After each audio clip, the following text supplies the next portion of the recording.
Toastmaster Kapes, any other guest expected today? No, confirmed was only one. If they join Okay, as a, they'll inform you. Yeah. perfect. Perfect.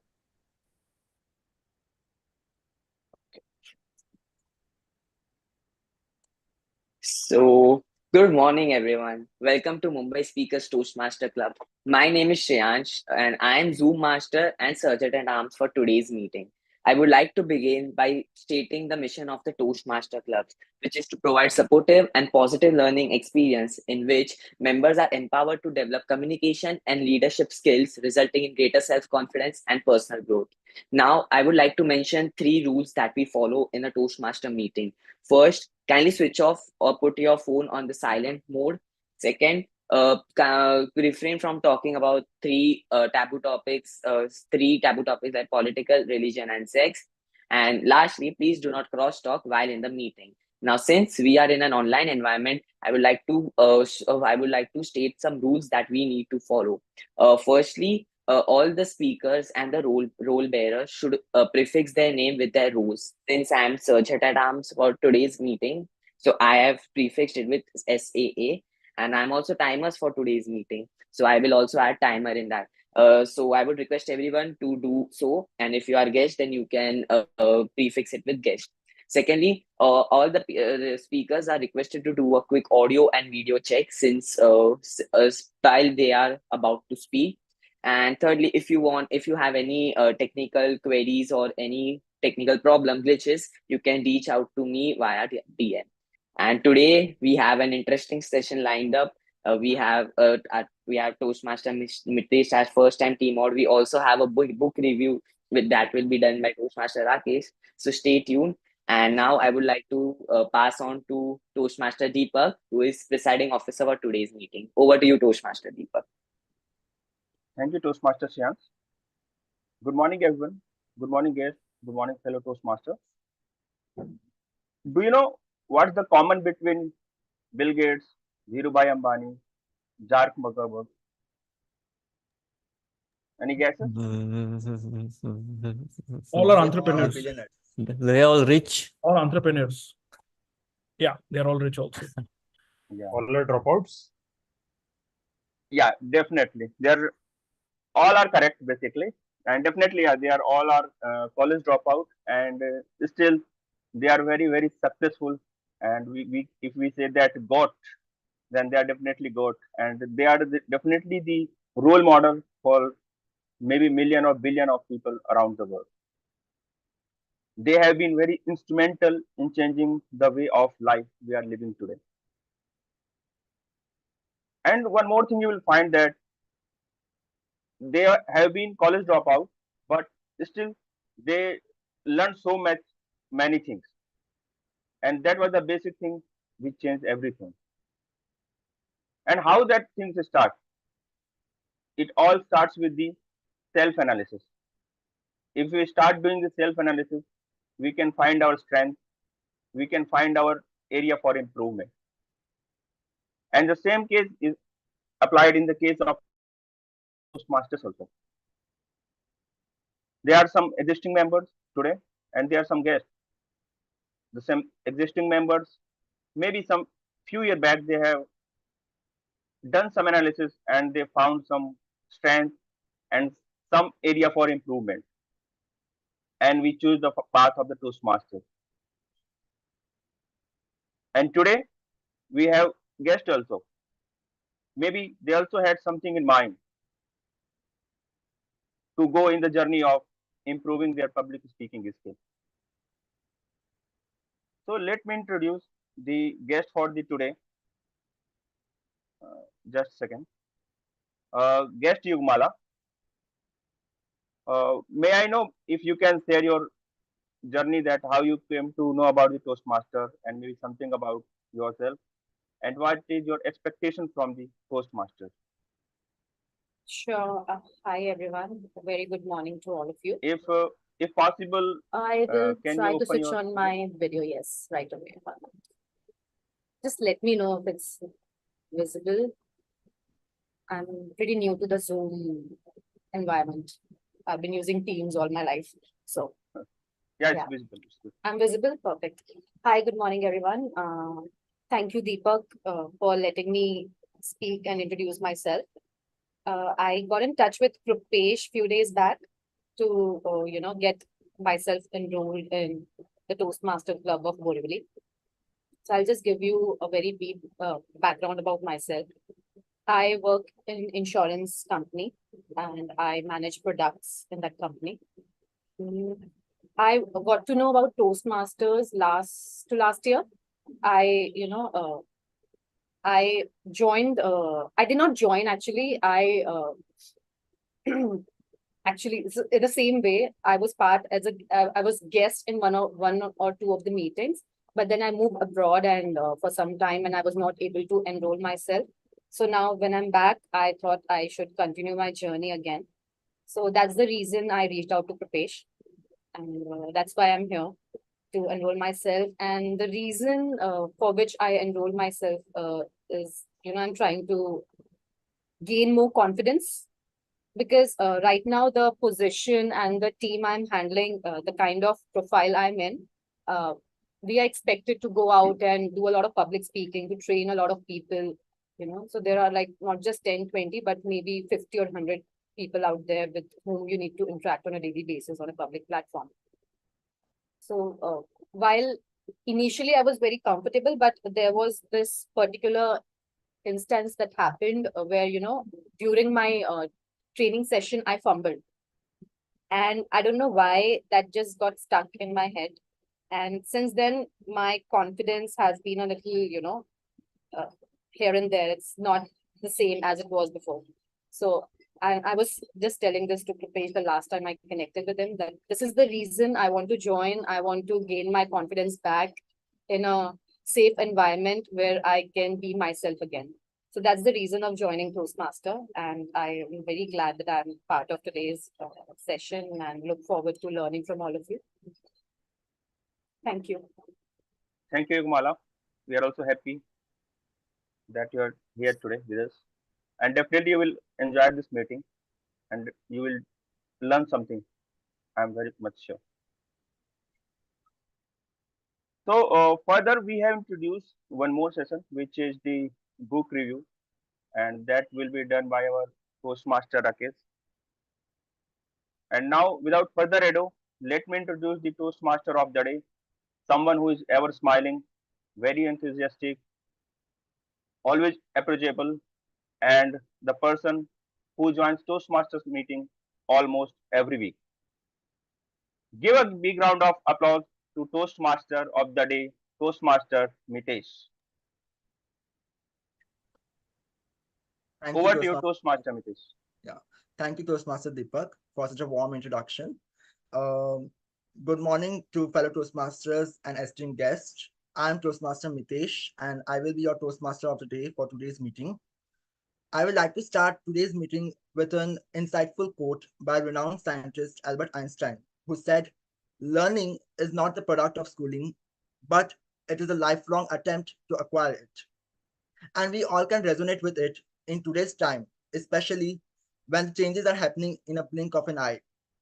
With the technological advancement, it has become very essential for us to update our skill sets in the current scenario. Gone are the days when learning was only limited to the classrooms and formal education. But today, with a self-learning approach, we have the freedom to choose what to learn, when to learn, how to learn, and where to learn. And with this, I would like to start, with our members, interacting with our members and guests. And I would like to know from our members that what are the methods or the self-learning techniques they follow to update, to keep themselves updated or to upskill themselves. So I would like to start with, for example, Toastmaster Rakesh. I'm just starting randomly. So I would like to ask you about like what are the exercises you follow to keep yourself updated with your professional backgrounds or upskilling in general.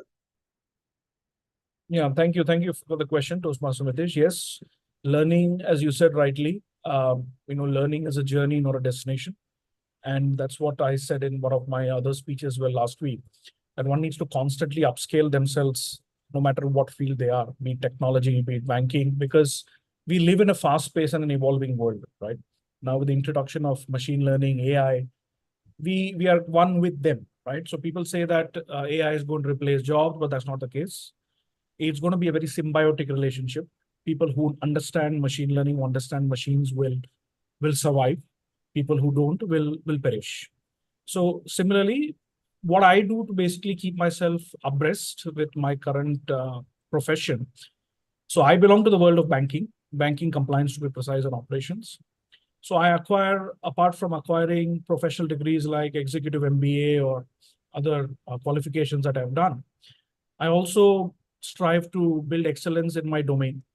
And I strive to complete a lot of short-term courses on Udemy, or professional certifications on AML compliance, or other banking related certifications, so that I'm very abreast with the current environment.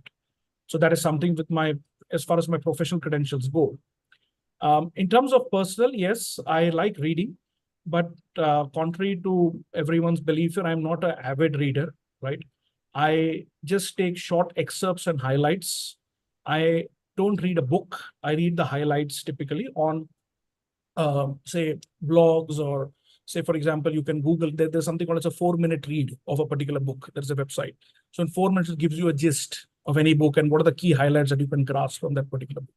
So that is something which I do. And one of the book reviews which I'm doing is Ikigai today. So that is something which I like to do. And because it is fast, you can finish it on the same day. You don't have to spend time reading 300 pages over, say, 1 week or 2 weeks. Because as they say that what is in the beginning and the end matters, what is in the middle is just fillers. So I don't want to waste my time reading fillers, right? So that is something that I do to keep myself abreast and attuned with the current business environment. Yeah, so that's all. Thank you. Thank you, Toastmaster Rakesh, for your thoughtful response. So I would like to move with Toastmaster Shreyans, if he can share his thoughts on this question. Like, you are following, I think, competitive exams. So along with that, are you also upskilling yourself, or you're following any interest or hobby other than that? Yeah. Yeah, thank you, Toastmaster Mitesh. And yeah, I would like to continue that as Toastmaster Rakesh told, that if you don't upscale your skill for yourself on a regular basis, then you surely get replaced. And also, there was a famous term that AI won't replace you, but a person using AI will. So yeah, in this era where we have seen a massive boom in artificial intelligence and machine learning, so yeah, I used to go and search courses on YouTube, because we know that YouTube is full of resources, right? So there are many creators whom I watch, and also on X I follow many people who constantly post that these are the some courses based on this topic, like Alexa web development and etc etc. So I see them, I follow their courses, and yeah, I don't pay any amount of money for each and any paid courses. There are so many free resources available. And also currently I'm in my third year of engineering, and in my whole term of engineering, I haven't paid a single penny for tuitions or any online material. Everything is available for free on YouTube and etc. You just have to search and constantly upscale yourself. So yeah, that's my point on this. Over to you, Toastmaster Rakesh. Thank you, Toastmaster Shreyans. I think I completely agree with you, and I think that is the theme for today's meeting. That is self-learning, and how it is very helpful even in economic terms, as you said that you haven't spent even a single penny into other resources. So it's great. Okay, so I will move with Toastmaster Sai Prasad, if he can share his thoughts on it. Okay. Yeah, as Toastmaster Rakesh rightfully pointed, that he does not read the entire book, because oftentimes there is a lot of filler material out there. And what happens is, because of the multiple sources of information that we are exposed to today, and the different streams from which we get all this information, it is very easy to go and get some kind of an information overload, and that would really hamper your ability to effectively absorb the information that you need for to get closer to your goal. And I think it's really important that we develop some kind of a filtering mechanism ourselves, based on what what we hold important as a consumer of content. And yeah, we should really filter out the noise and focus on the important stuff. So I'm coming from this angle because the idiom of the day is kind of related to this. So there is a little uh, uh, hint for that. So I'll introduce it later on. Okay. Thank you. Thank you. Yeah. Thank you, Toastmaster Sai Prasad, for your insights. Okay. So moving on with Toastmaster Krupesh, if what is his opinion on upskilling and self-learning? So if you can share your insights. Sure. Thanks, Mitesh. So upskilling is definitely required in today's age and time. As they say that each degree comes with expiry date, and generally it is 6 to 7 years. And most of us in this forum are much further away from that particular time span. So books definitely yes, and in different forms like either physical books or audible or magazine related to your own field are one of the media I use for upskilling. Definitely, as Shreyans mentioned, you have to follow the experts in your field either on LinkedIn or Twitter or any other forum. Subscribing to the bloggers who are writing on your field is one way I do. Plus,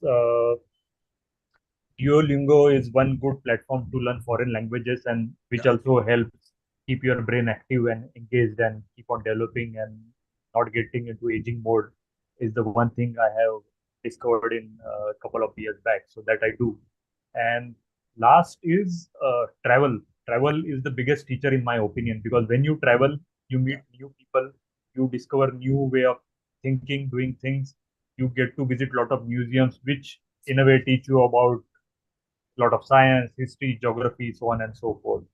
So this is the plethora of different platforms, Mitesh, I explore when I talk about upskilling and learning and relearning in a way. Yeah. Thanks. Thank you, Toastmaster Krupesh. Yeah, I agree with on travel that I believe solo trips are also one of the ways you can learn independently about a lot of things around you. So I think that's a great thing. Even I wanted to try it. Okay, so I would like to move with the guest for today's meeting. If they can share their opinion on theme self-learning, how do they upskill themselves uh, in their routine? Thank you, Toastmaster Mitesh. Yeah, hello guest Yugmana. Yeah, hi. Can you hear me? Yeah, you're audible. I'm audible. Perfect. Okay. So, I certainly believe that one should always keep upscaling themselves, be it personally or professionally.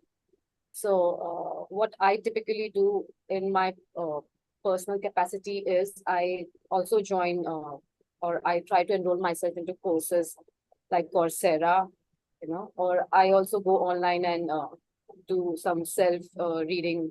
I just read some self reading materials that help me understand more about AI and machine learning, to be very specific, because this is something which is taking the world by storm. And if you don't, keep yourself abreast with all these new technologies that's coming in, you will get outdated very soon. So yeah, I agree with what Toastmaster Rakesh, I believe, said initially, that one needs to be abreast and updated with all the new technologies that coming in and which has a massive impact on our day-to-day life, be it personal or professional. And personally, I upscale myself, or I try to upscale myself by unplugging and getting off the screen, joining some club or activities, going on a walk. It gives me time to just uh, take my mind away from the work environment and just be myself, and to just, you know, enhance my other skills apart from the skills that's more related to work, but other skills and activities. So that's how I try to, upscale myself, if you are to ask me. Okay, thank you, Yugmala, for your insights. Okay, so I will like to move with Toastmaster Tariq. Even he is present at the meeting, so I would like to ask him what is his opinion on self-learning and upskilling. Thank you, Toastmaster Mitesh. Am I audible? Yeah, you're audible. So, my view on the self-learning is about people having the motivation to go to the next level, right? Sometimes what happens is we treat our school education or college education as the final education, and then after that we feel that we know everything, but that's not the case. That's the point where a person can start. School and college education is just the foundation layer. On top of it, a person needs to build their own knowledge. Apart from that, when I talk about self-learning, it's also about developing the wisdom. Learning can give you knowledge, but only the experience that you feel or you develop or you experience, right, is the one that will create a wisdom. So there are kind of, if you go to the neurological science about gaining the knowledge, and if you connect the dots, that will create a wisdom for oneself. So that's what my view is. Thank you, Toastmaster Mitesh. Thank you, Toastmaster Tariq, for your suggestions. And yeah, I completely agree with you on this, that learning is not only enough. Obviously, application of whatever the knowledge and skills that you have acquired, it is also important to apply it practically and experience, taking experience into it. So that is also important. Okay, so last, I think Toastmaster Sham is left. If even he can share his opinion on self-learning. Thank you, Toastmaster Mitesh. I hope I'm audible. Yes. Yeah. So, coming in last, since most of you have already spoken about the conventional ways of self-learning, some of the other ways in which I keep myself abreast with the latest happenings is relying on knowledge nuggets either in form of short YouTube videos, okay, following thought leaders on LinkedIn and other professional networking sites, right? And also on Instagram there are various channels which have knowledge nugget which focus on certain specific core areas, right, which you might want to follow based on your interest. And so these are the things that I rely on. And also some apps which are out there, as Krupesh also did mention about Duolingo, which helps you learn various languages. There are other apps which help you more on the behavioral side, be it meditation or building up habits. So these are some of the things that I do on my end to keep myself updated and abreast. Thanks. Okay. Thank you, Toastmaster Sham. Also, I think there is Toastmaster Praveen in the meeting, who is going to also appear for his prepared speech. So if he can share the opinion on this theme. Yeah, yeah, hi there. Yeah, hello, Toastmaster Praveen. Yeah, I'm okay. Yeah. So, yeah. So yes, upscaling is always extremely important, and use the online platforms a lot because as we are being exposed to a lot of video no, nowadays, I, it's a bit hard for me to now read a book. So I mainly use the platforms like Coursera. So they help me a lot. Yeah. Yeah, even I agree with you. I think visual style of learning is more appealing than the textual style of learning. Yeah. Okay. Okay, so moving ahead with the agenda of the meeting. So our meeting is divided into three sections: prepared speeches, table topic speeches, and the general evaluation. So moving ahead with the first section, that is prepared speeches. Um, I will like to call first our tag role players. So okay, the timer for today's meeting is Toastmaster Shreyans. So I will call Toastmaster Shreyans to share his guidelines for the timer. Okay, am I audible Yeah, and you're visible audible. too? Yes. Yeah, so I am timers for today's meeting, and as my role as timer, I will be helping speaker to express their thoughts within an allocated time. So my duty is to time prepare speeches, table topics, and speech evaluations. I will be showing timing cards on an online website. I'll quickly do my screen share. Just a second.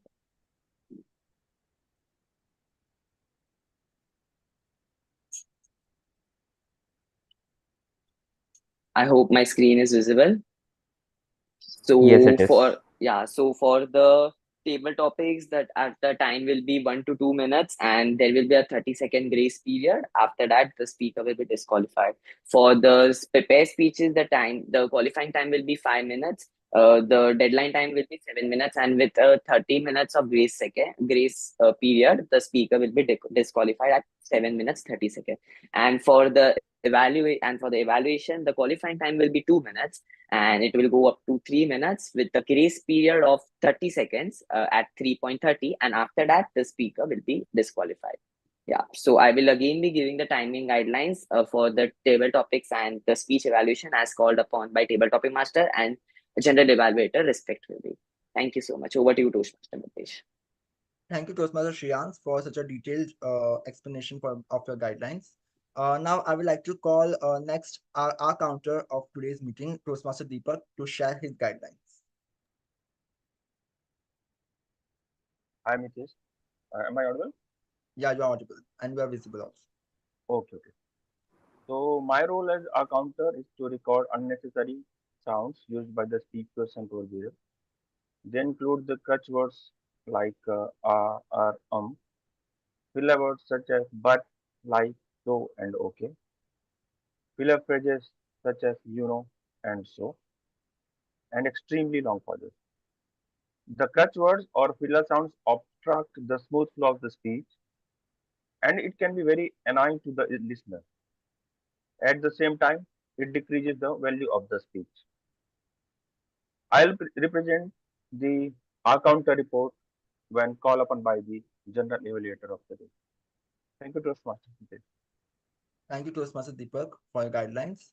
Now, next, I would like to call Toastmaster Sai Prasad to share his guidelines for the grammarian. Thank you, Toastmaster Mitesh, fellow Toastmasters, and my dear guests. As grammarian, it is my responsibility to pay close attention to all speakers, listening carefully to their language usage. I'll take note of any not so correct usage of English language as well as all examples of good usage. As grammarian, it is also my duty to introduce the word of the day. For today's meeting, the word is holistic, which means emphasizing the importance of the whole and the interdependence of its parts. An example of using this word would be, it is important to focus on a holistic approach to wellness, one that includes mental, physical, and spiritual health. We also introduced idiom of the day, and the idiom of the day for today is to bite off more than you can chew.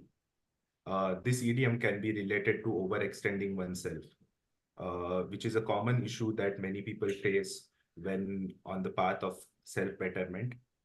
And it is a reminder to maintain balance and not to overburden ourselves. An example sentence of this would be, while it is great to set ambitious health goals, ensure you are not biting off more than you can chew. Each speaker is encouraged to use the word of the day and the idiom of the day. Whenever any speaker on the stage uses the word of the day or the idiom of the day in the right context, I would request the audience to show a silent thumbs up sign as a mark of appreciation. I will give the final word of the day and idiom of the day report and grammatical usage report when called upon by the general evaluator at the end of the meeting. Thank you. Thank you, Toastmaster Sai Prasad. And I will request all the speakers to use the word of the day wherever as possible in your speech and wherever. And I will also ask Toastmaster Sai Prasad to just mention it in the chat box also so that the speakers can notice it. Yeah.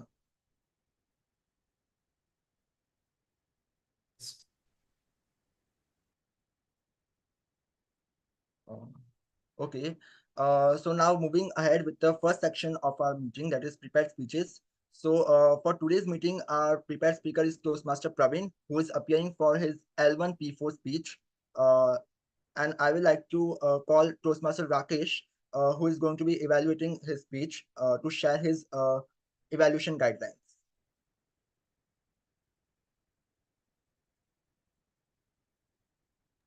Yeah, thank you, Toastmaster Krupesh. Okay, so today my target speaker, which is Toastmaster Praveen Mendikar. Toastmaster uh, will be, sorry, which one is it? Okay, will be completing his level 1 project 4. And the purpose of this project is basically to provide a well-organized speech on any topic and seek evaluation from the evaluator during a club meeting. And the member is supposed to present a speech and receive a feedback on a topic of his choice. So I wish Toastmaster Praveen all the very best for his speech. Over to you, Toastmaster of the day. Thank you, Toastmaster Rakesh, for the evaluation guidelines. Now I would like to call Toastmaster Praveen. Yeah, thank you, Toastmaster Shreyans, for the timing guidelines. Now I would like to call Toastmaster Praveen to give his prepared speech. So his speech title is Bionics. Yeah. So Toastmaster Praveen, Bionics, Toastmaster Praveen. I don't have the sharing rights. So may I have them, please? Okay. Just 1 second. Yes, I Yeah. have allowed all the participants to share the screen. You will be having the rights. Sorry, Zoom Master, can you spotlight the speaker for everybody? Yeah. Yes. And Toastmaster Praveen, you have the sharing rights. You can check it again. Oh no, but no, yeah, but it's not allowing me to Toastmaster share. Mitesh, can you check? Because I have allowed all the participants to share the screen too. Wait, Okay, I'll I think No, share my Shreyans, you screen. haven't. Even I can't you are share. sharing the screen, I think, Toastmaster Now Shreyans. can you check? Yeah. Yeah. I can now. Okay, so I'll be showing timing cards on my phone. Just a second. You can Okay. share your screen, and you can also. I'll also spotlight myself so that you can also see timing Okay. cards. Okay. Right. Okay. Okay.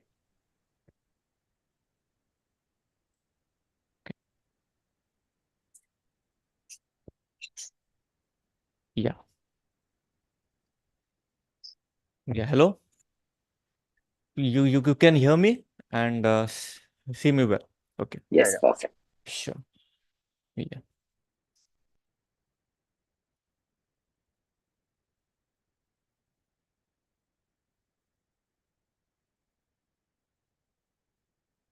Have you ever had a burr attach itself to your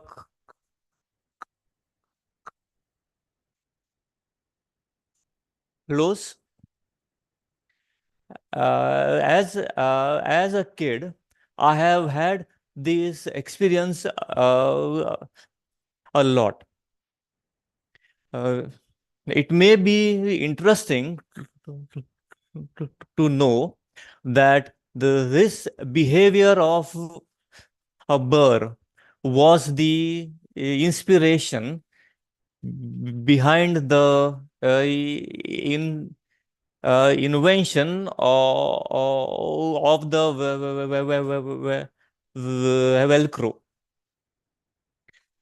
Good morning and welcome to the world of bionics. Over here, we look towards nature for the solutions to our existing problems. to give you an example, if we are interested to invent a water repellent fabric, we will look towards a leaf. Bionics has applications in a lot of areas like medicine and also aviation. To give you two examples of all these applications, in my opinion, the most important and the most special of them is the invention of the artificial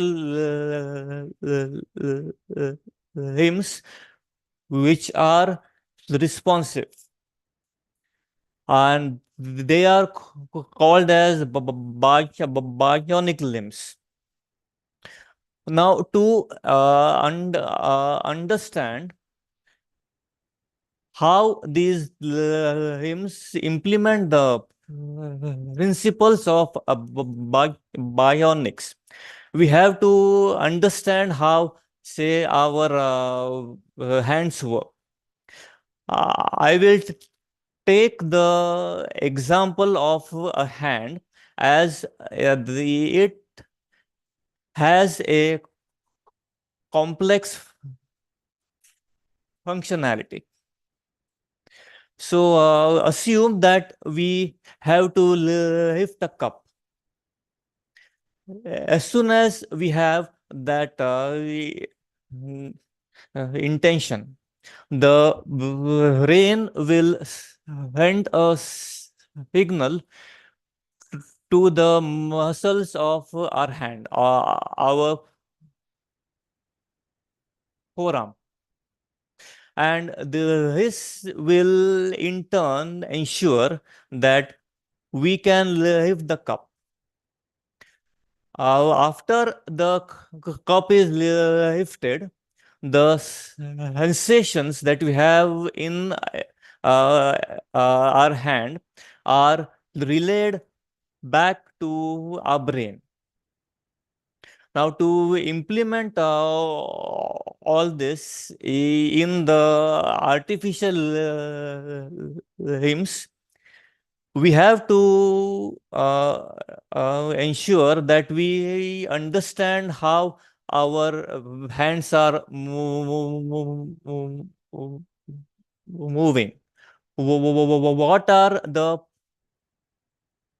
parts in the hand that we will require?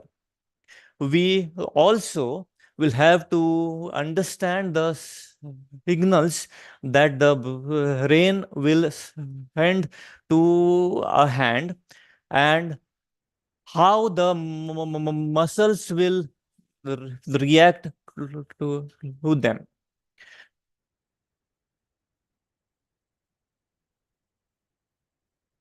Armed with this data, we can then design the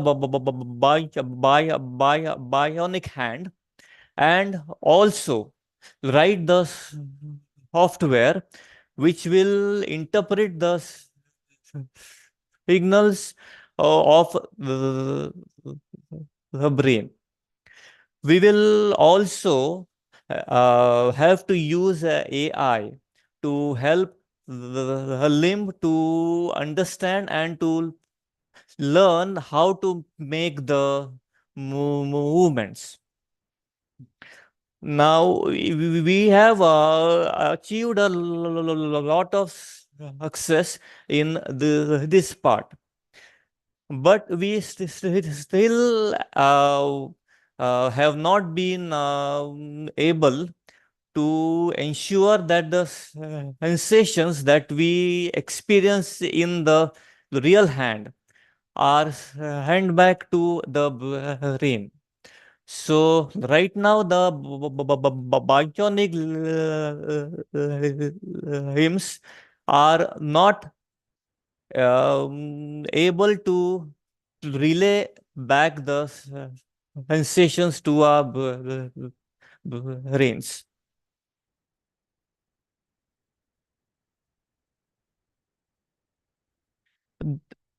The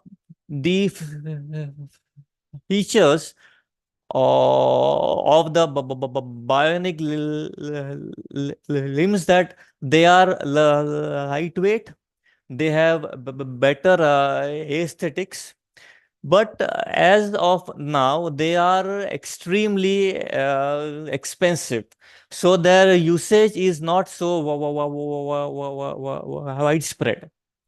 However, they do offer us the hope that a loss of uh, uh, a limb need not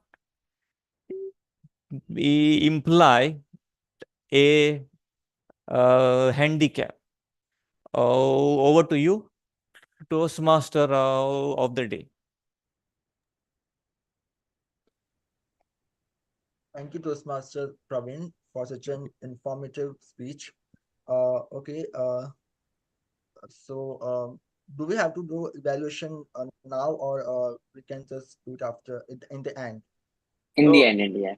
yeah, that In will the be end. done by the general English. Okay, so we can move ahead with our meeting.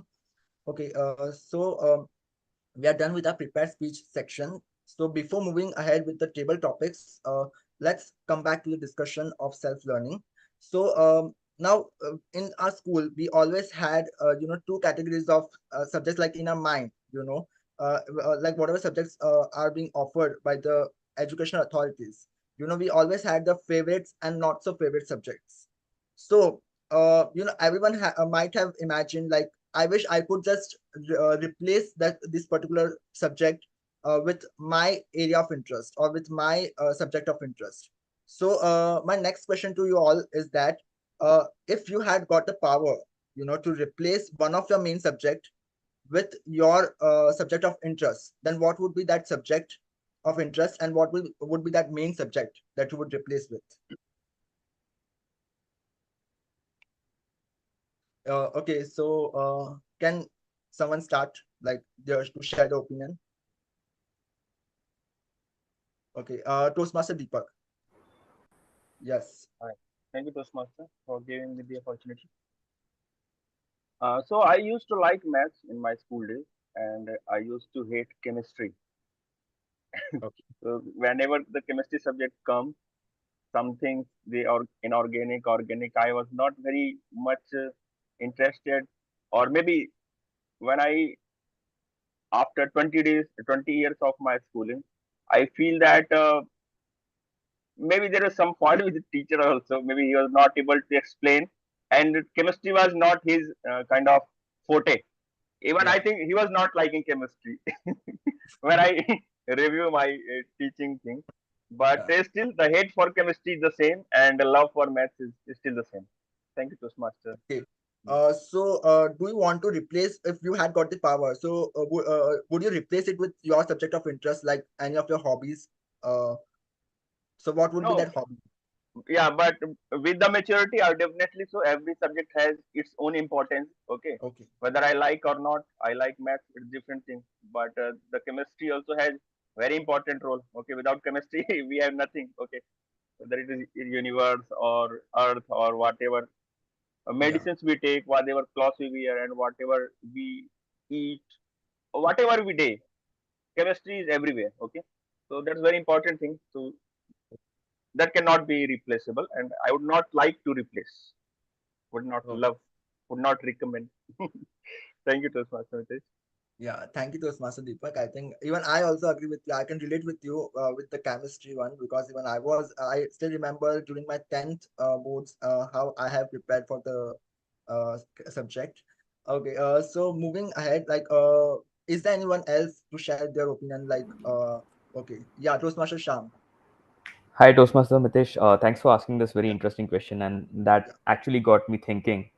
And in fact, I'd totally forgotten about chemistry, because possibly it is said that whatever bad things happen to you, your memory fades it out. That could have been one of the reasons. But yes, then, answering your question, Toastmaster Mitesh, I would possibly replace biology, which I'd taken back then, to keep my options open. But I now feel that I should have taken up economics instead. I could have at least used it, or would have helped me build things for the MBA, which I did later on. Right. So, in the hindsight, it looks like a decision I would have taken. But then, yes, I had taken a biology back then. But if possible, I would replace it. Thanks. Over to you. okay. Yeah, thank you, Toastmaster Sham, for your insights. Okay, is there anyone else who has the opinion? Okay, Toastmaster Shriyan. Yeah, Yeah, so in my curriculum, we have a microprocessor in semester 4. So I okay, am more of a software guy. So I guess they should give an option that if you want to continue with microprocessor, because in that we have to study about all the microprocessor structure for Intel, Pentium, and how it's evolved from starting to back. And oh my God, it's so tough. So the diagrams of it, and there are total 10 to 12 structures, and we have to learn diagram for all. So it was so hectic for me to do it. And as we all know, how many engineers are there here, that we always study a day before exam. So I yeah. guess they used to Everyone, they I think. yeah, everyone, I guess. So yeah, there should be an option that we could also choose our own subject. That so I would have bunked the microprocessor off my chart. Yeah, over to you, Toastmaster. Vijay. Okay, thank you, Toastmaster Shriyan. Okay, someone else? Yeah, Toastmaster Krupesh. Yeah, so I always wondered, Toastmaster Mitesh, that the algebra what we learned in 11th, 12th, as well as first few year of engineering, Laplace transform, derivative, and integration. And apart from one friend of mine who does PhD in atmospheric science from ISC Bangalore, I have never seen anyone else use these particular things. Yeah, And while for all of us, personal finance, how to manage our own money, what is equity, what is debt, is yeah, stock market important for you, which is one of the important learnings. We don't have that. So if I were in power to take care of holistic development of our own finances as well as all other areas of life, uh, maybe there can be a screening at the start that if a person intends to go into deep research, maybe then they get taught algebra. While for most of us, personal finance would be a topic which can replace algebra and work wonders. yeah. I think I completely agree with Toastmaster Krupesh on this. That yes, like personal finance, communication, these are the one of the fundamental skills that irrespective of the profession or anything academics, these are the important skills that should be taught in the school. So, if is there anyone else to highlight the question?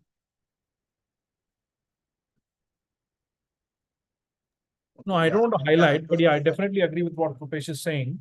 Okay, Toastmaster And Rakesh. yeah, because see, I believe in something called as experiential learning. Okay, Yes, learning on the job. So, as Rupesh and other people dwelled on, most of the subjects that even I have studied in school, college, and even graduation, post graduation, I don't use it in my daily work, right? yeah, it's true. And daily work is your bread and butter. So basically, the whole point is you have to be an MBA, a chartered accountant, an engineer to use things in your everyday life. But whatever degrees that you've acquired in the subjects that you've learned, you can apply just 20% of it. The remaining 80% is just wastage of information. So I think courses and subjects in school and graduation post should be targeted very bespoke, right, to certain individuals who are specializing in something. Because see, even in an MBA, you have some 40 subjects to study. Yes, You have general management and then you have the specializations. So in general management, you have something like change management, cross-cultural management, leadership and development, so many things. But not many of us are in that influential position, right? we will be at one point of time, which is fine. But there are so many subjects that you study even in finance. Like for example, as he rightly mentioned, now corporate finance is something, mergers and acquisitions something, portfolio management is something. Not everybody is in that line. What will they do with that information? Rather teach something which everybody can use in everyday life, like personal finance, Yeah. or say for example, even subjects which is as small as behavioral improvement, how to improve day by day, how to network with people. See, one of the uh, core things which people lack in today's world is empathy, which is what I've seen, and how to network with people, how to befriend people. You can have certain courses on that, right? How to build relationships, because most of the people that I have seen, typically high performers, high ranking individuals, get fired because they can't network effectively with stakeholders, or they can't network effectively with people, right? So just giving them complex task quizzes or Harvard Business Review projects is not going to work. You need to teach them the core basics. And that is how business is done. It is simple. Business is simple, but we complicate it, right? So make things simple. That's all I have to say. Yeah, I think that's quite insightful.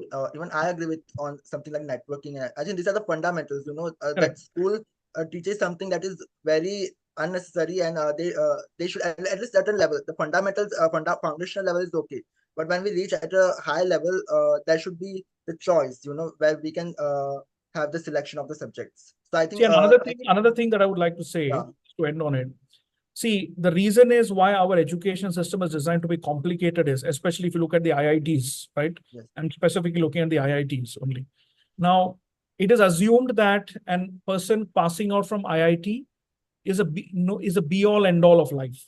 That yeah, means he can get into finance, get into quickly grasp things and be the master, get into engineering, get into AI, get into ML, get into marketing and be the master. The whole point is because IIT is such a competitive exam, and passing from IIT is so competitive, that the whole assumption, because we run on assumptions, right? The whole assumptions from a large corporate is that just because he passed IIT, he's done 4 years in IIT, he can learn and unlearn almost anything. So put him on the job, he will maximize, give him 3 months to grasp everything, and he will be up the curve. So that is the benchmark, basically what people said. And that is the reason why they hire people from IITs. Not that IITs teaches you about finance or personal finance or anything of that sort. He starts afresh, you start afresh. Only thing he's used to more complicated analysis, or used to more less complicated analysis. That is the only difference how our education system views it. yeah. That is the fundamental flaw. Yeah, means again, there are a lot of fancy tags, like if they are from IITs, means he is from IIT. So obviously we'll prefer him because of the profile. But I have recently read a news report that even IIT Bombay placement is reduced. I think 36% of the IIT students were not able to place. So again, the scenarios are changing in the job market also, like how they are, means the IIT tag is not enough to prove your abilities. So that is also the another perspective. Okay, moving ahead, if anyone else can share their opinion, like, is there any favorite your hobbies to replace with any of the hated subject? Sai Prasad has raised hand sometime back. Yeah, Sai Prasad, yeah, Toastmaster Sai Prasad. Uh, Yeah, thank you, Toastmaster Rakesh and Toastmaster Mitesh for sharing those insights. Uh, yeah, I actually wanted to point to the fact that how an early specialization could really help to diversify the workforce in India, and our education system uh, does not take any steps in that direction. As they say, children know best. And when we were children, we knew we wanted to be a naval officer, or we go to the army, or we want to become an astronaut or a doctor and engineer. Uh, but as we grow up, we see our peers, our seniors, kind of running in one direction when it comes to choosing a career, and without certain because of that peer pressure, without really thinking it through from a perspective of fear of losing out, we choose to go in that same direction. And that does not always end in a very productive way. So for me, it is very important that children be exposed to a large amount of subjects at a very early stage, and not just those 7 subjects that we had in school. And they should be able to, they should be made to see uh, what is the importance of each in creating value in today's world, because they all have importance, and based on that a child can pick up a particular course or a subject that they can really then graduate in. And if you look at research, especially chess masters who started very young, they end up becoming grandmasters at a very early age later on in life. So that kind of a learning curve, when the brain is so plastic at that stage, we can really, produce prodigies on a daily, on a massive scale, which is something that our country really needs right now. And I feel that the education system in India has kind of failed the youth in that regard. Maybe it's a strong statement, and I'm open to disagreements on this also. Like, I have a little strong opinion on this, I agree. But that is the word I would choose to use. Yeah. Over to you, Toastmaster Mitesh.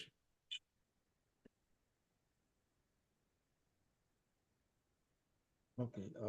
Yeah, thank you, Toastmaster Sai Prasad. I completely agree with you on this point. Even today, students are forced to follow their parents' ambitions. They want, because your parents want to be in that particular field. That's why you are, you just study that particular subject or something. But again, the professions, like the people who participate in Olympics and represent the country outside, I think this sort of professions are completely, means they're completely ignored from the mainstream education.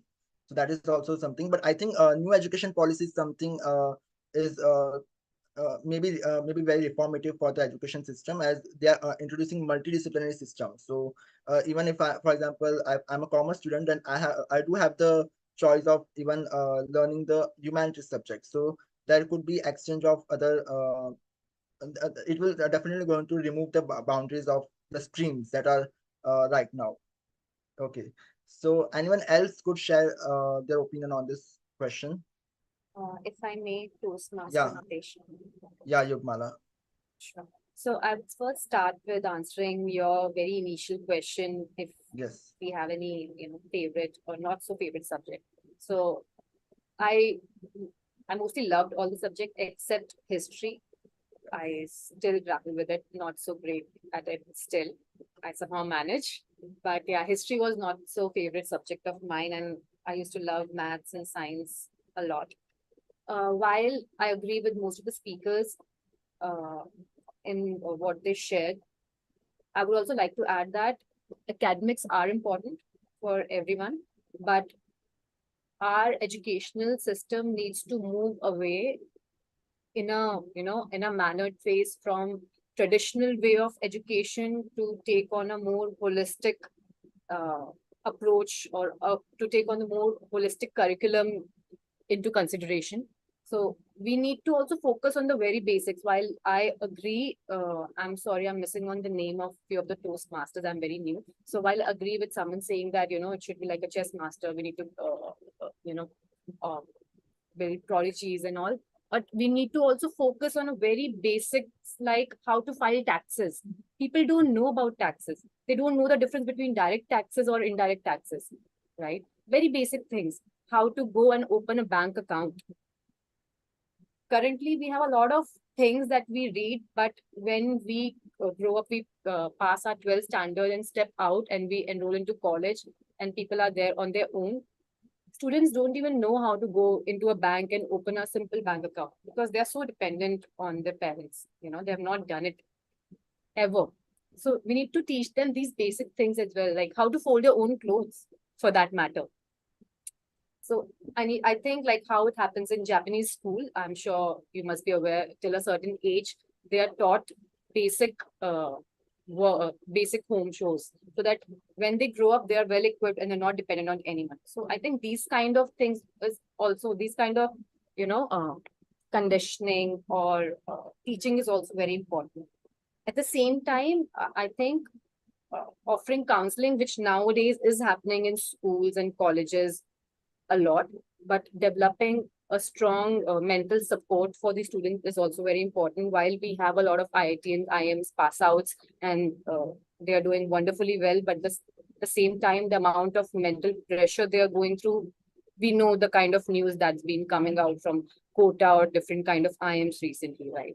So we also need to have a lot of mental support system in schools. So that's what my take is on your question. Over to you, Master. Yeah, thank you, Yugmala. I think I completely agree with you on this point that learning the basics. Even I have understood a lot of basic things after I turned 18. Like just example of opening a bank account or bank procedures. So as even I have learned recently in last 2 or 3 years. So I think that is I completely agree because if you have to give certain independence to the children from a very young age, so they can become more independent when they grow up. So yeah, I completely agree with you. Okay, so is there anyone else who would like to share something on this question? Mitesh, I think we can move forward. We have the book review also, no? Otherwise, it will take Yeah, okay, sure. Okay, so will be that book review or table topic session? after book review, we will have table topic master also. Okay, okay. So we will So start with the maybe we book can, review. yeah, Okay, yeah. so I welcome Toastmaster Rakesh with our new session that is book review. So he is going to review the book titled Ikigai, if I'm not wrong. So I welcome Toastmaster Rakesh to present his book review. Thank you, Toastmaster Rupesh. Just can you give me 1 minute second? I'll be back one second.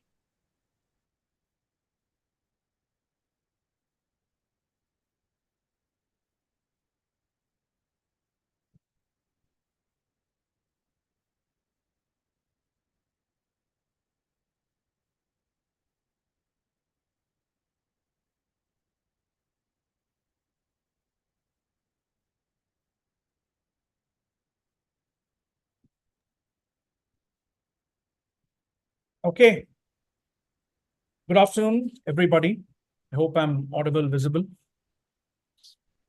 Okay. So before I start the review of this book, just wanted to narrate a small incident. I was always basically an early morning riser. And one of the days I woke up, finished my morning ablutions, had a cup of tea, and I was contemplating what to do next on that particular day. So I put on my jogging shoes, went out for a quick run or a jog, covered like 6 kilometers in 45 minutes, and I was back home, famished, yearning for a meal. I took a shower, said my morning prayers, and I was on my way. I felt good on that day as I began my day very methodically, very systematically, with a lot of planning, a lot of dedication. But the next day, however, it was a regular morning. My alarm bell rang the third time, and I put it on snooze on the third time. I struggled to wake up as usual, let alone go for any morning jog or even a run.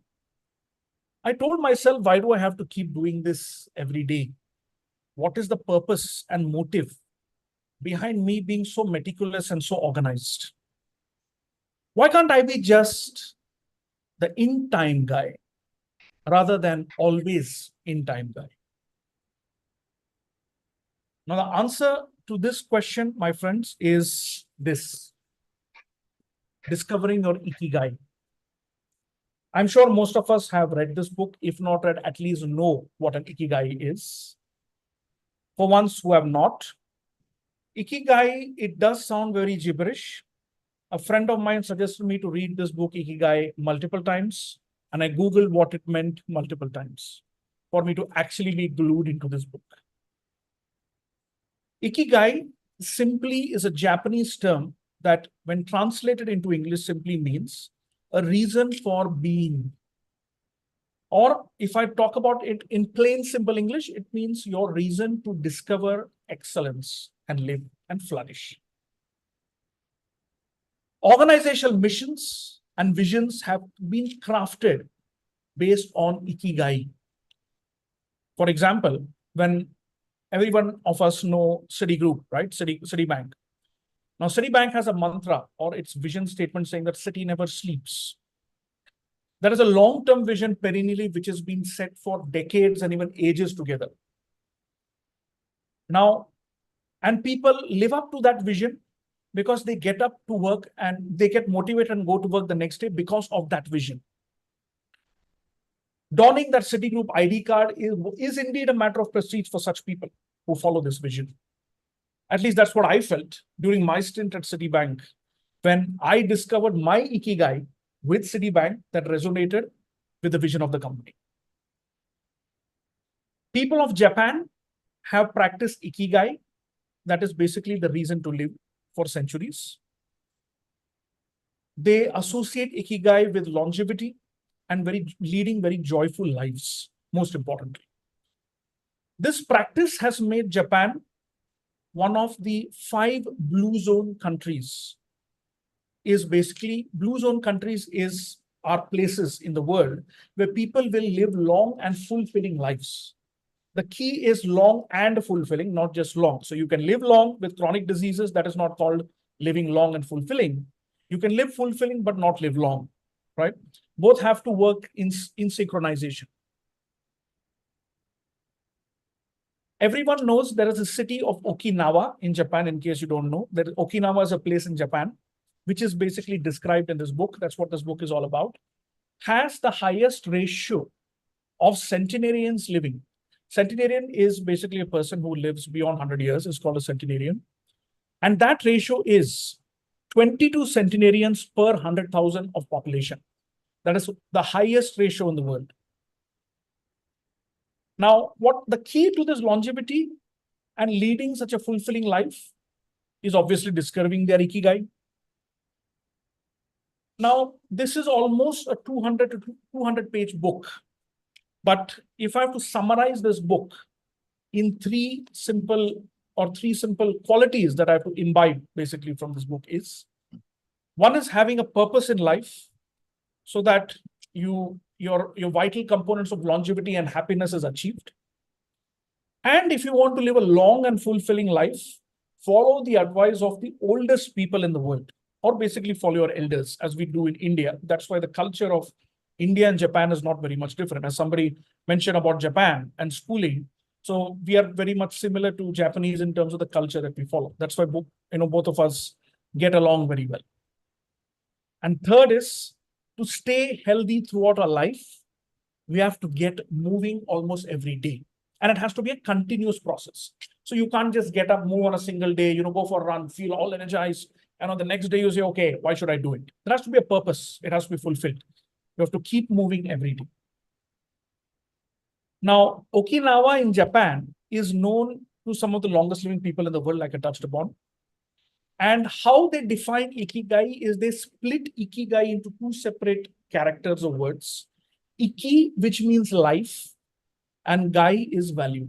That means living a life of value in simple terms, which means if you live a life of value, you live long and you live a very fulfilling life, free of any diseases as defined by the World Health Organization, to lead a fulfilling life.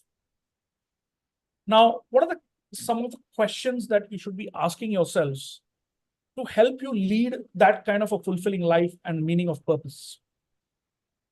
The first question is, what are your strengths? Most important. If we do not know our strengths, we do not know what we stand for, and we do not know what we value. So knowing your strengths is crucial. The second is, what does the world need? So I don't know how many of you understand Maslow's hierarchy of needs. Everyone understands Maslow's hierarchy of needs? Quick raise of hands. Right? So in Maslow's hierarchy of needs, it's like a pyramid. So in the bottom of the pyramid, we always look at the basic needs. Basic needs are your food, clothing, shelter, and then obviously your self-esteem, your power, and you're getting into the power circle as you rise up the hierarchy like Elon Musk. And later on, when you're satiated and you don't know what to do, you want to make a difference to the world, which is called as a self-actualization need. That is a need which very few of us can achieve, because we have to achieve the bottom of the pyramid first to reach the top. So that is what they are saying, that the world needs people like Elon Musk, like Bill Gates, and imagine what the world lacks and always base your life on what the world lacks and live a life to that extent. That's point number 2, right? So lead a life which is different from others. That's what indirectly means. And always pursue your passions, most important. So I have a passion to play cricket. I am an avid cricket player. I have played professional cricket as well, but I still continue to play cricket now because that's my passion. Second is I show up on Toastmasters almost every week. That's my passion, right? No matter how old I become, that's still my passion. One needs to pursue it because passion should exist until your death. It's not something that you would say, oh, in my teens, I used to play cricket well, but now, I can't play cricket because I'm getting old. Everything is in the mind, right? If you want to play cricket, indeed, you can even play cricket at 50. Technically, cricket players retire at 40 because obviously there's a lot of physical wear and tear and the expectation is high, but it's a passion. Sachin Tendulkar is 50, 51, he still plays cricket. That is passion for you. What can you earn a living doing? Most important. Now, we always, associate a certain age to retirement. We always say that, a certain skill, or as they say, or a certain position will expire at a particular date and time. For example, I can be a managing director at 50, but retire at 60 because I feel that I'm not competent to continue as a managing director beyond 60, right? But if you are competent enough, healthy enough to continue beyond 60, and you can earn a living being a managing director, you have to do it. Basically, you should not be at rest. You be at rest only when you rest in peace and never otherwise. So your ikigai may take some time for you to discover. Some people might discover the ikigai immediately and try to pursue their interests. And you should never retire, as they say, because retiring is the worst thing one can ever do, right? When I say retire, I mean just sitting at home doing nothing, not meeting friends, not socializing, not pursuing your passion. That is retirement. One should never retire because statistics have proven that retirement and doing nothing shows an increased risk of various kind of health problems, such as heart disease, type 2 diabetes, and even some kind of cancers. So that is the reason why an individual must never retire. Now, I don't know how many of you all have been to Singapore, but in Singapore, even when you go to the local Starbucks or when you go to the airport, the Changi airport, you will find a lot of seniors there serving you, people who are beyond 65 or even 70. One of the reasons is Singapore goes by this mantra is either you work or you die. So you work until you die. So that is what people say and do in Singapore. That's why Singaporeans, apart from the Japanese, are one of the smartest people that you would ever know. They are one of the highest IQs. If you compare the IQ charts of South Asians and Southeast Asians, Singapore is among the top 3 there because people constantly tax their brain doing something. So do whatever that that finds you or interests you or intrigues you and makes you get up early in the morning and pursue some kind of an interest or a hobby. The second lesson that you can learn is always seek and learn and respect your elders and learn from them. Because as we all know that seniors have a lot more wisdom and a lot of years of experience that they can teach us, which us as individuals will not be able to learn. No matter how much of Googling or how much of social media figures like Peter Attia or Simon Sinek, so many other individuals we could follow, but the respect, but the advice that comes from an elder is very sacrosanct, as they say, right? So all of us who have been following our elders have lived fulfilling lives, at least my parents and grandparents have done. So that is another thing that the Japanese do very well. They listen and follow their elders. The third most key component is living a healthy life. And how do you do that? Is by keeping moving throughout the day. Most important, no matter how little it is. So we all know that about the 10,000 steps that we have to do in a day. That is the bare minimum that we need to achieve.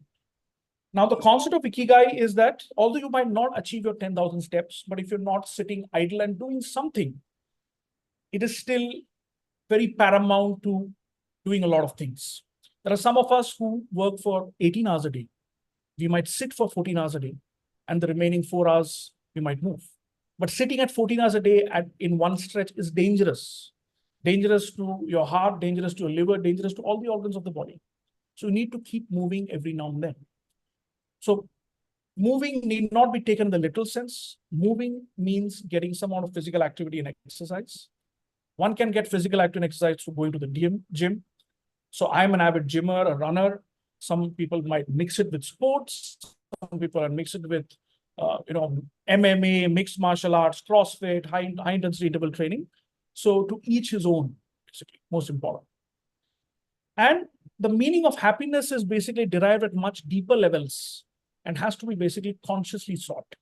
So you have to be happy with what you're doing and you have to discover the true meaning of your happiness. If something makes you happy, pursue it.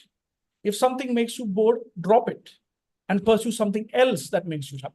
So it has to be a very conscious decision of what makes you happy every now and then. You have to keep on reimagining things. Now, ikigai is a concept which the Japanese use for good health and well-being. That's where it evolved. But organizations have taken it one step further. Organizations say that these days you have to adopt ikigai techniques, not only to ensure or strive for longevity and good health and well-being, but also to strive for excellence. The classic example which I gave earlier, Citigroup, is a company that never sleeps. That's a vision of the company. Goldman Sachs, another top-notch investment bank, says that they have the Midas touch, right? Which makes every employee, Goldman employee, being proud of working for that organization. Apple might say that that they are the most perfect electronics company that ever exists. That is their ikigai. So these days, ikigai is used more for perfection and resilience rather than only well-being. So it's a very holistic game, basically, this word ikigai. So now the wider phenomenon of ikigai, as I mentioned, has evolved. That is not only from a well-being to something which corporations and individuals also achieve. Anything that makes you get up during the day, anything that makes you pursue a hobby or pursue a passion for a long time is your ikigai, and you must 100% pursue it to lead a long and fulfilling life. So, do you want to not only strive for excellence and reach the pinnacles of success, apart from maintaining your well-being, of course? If yes, then the secret mantra is to strive for excellence every day. Or as the Japanese would call it, to find your ikigai. Over to you. Thank you, Toastmaster Rakesh, for such a wonderful and detailed review of the book. Well, I have also heard about this book many times. I think it's very prevalent among the readers, but I think I really love the review, and I would definitely like to read a book once. Yeah. So thank you for the book review. So now I think moving ahead with the next session, that is table topics. I would like to call table topic master for today's meeting is Toastmaster Sham. But before that, I would like to call Toastmaster Shreyans to share the timing guidelines for table topic speeches. Thank you, Toastmaster Mitesh. And the timing guidelines for the table topic speeches are, so the qualifying time will be 1 minute, and the speaker will have to speak up to, he can speak up to 2.30 seconds, where 30 seconds will be the grace period. And after that, it will lead to disqualification. Over to you, Toastmaster of the day, Mitesh. Thank you, Toastmaster Shreyans, for the timing guidelines. Now I will welcome table topic master Toastmaster Sham to present the table topic session. Thank you, Toastmaster Mitesh. Sure. So, good morning. In fact, it's good afternoon, everyone. We have seen a very informative prepared speech by Praveen, and followed by a good discussion and the book review by Rakesh. Right. While we have options for prepared speeches often in life, right, but more often than not, we do not get time to come up with a prepared pointers, come up with prepared pointers for a speech, right? Just for an example, if you are there in a meeting and one of your colleagues, or rather your manager, or if you're there in, say, a college, and your professor asks you to share your opinion about something, right? You have to do some quick thinking to come up with pointers to talk, or beat your friend's farewell or your farewell at college, right? So how would you feel in such a situation? Uncomfortable, right? And grasping for thoughts, right?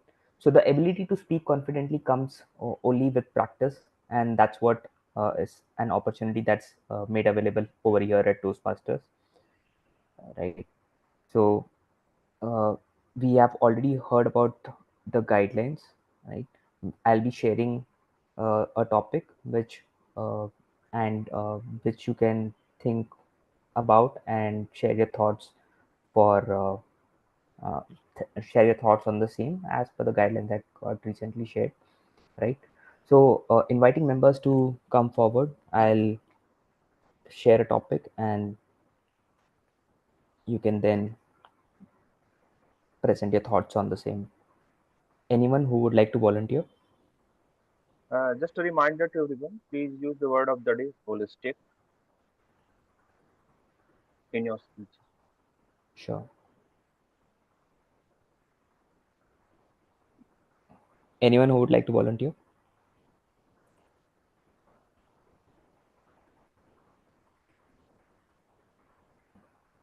It's Sai Prasad. Yeah, hi, Sai. Sure then. So the topic for you is your self-taught or your self-learning success story. How you learned something by yourself and became an expert from the novice that you were. So your self-taught or self-learning success story. Sai Prasad, Yeah. over to you. Thank you, Toastmaster Shah. My self-learning journey has been quite interesting, uh, and very insightful for me.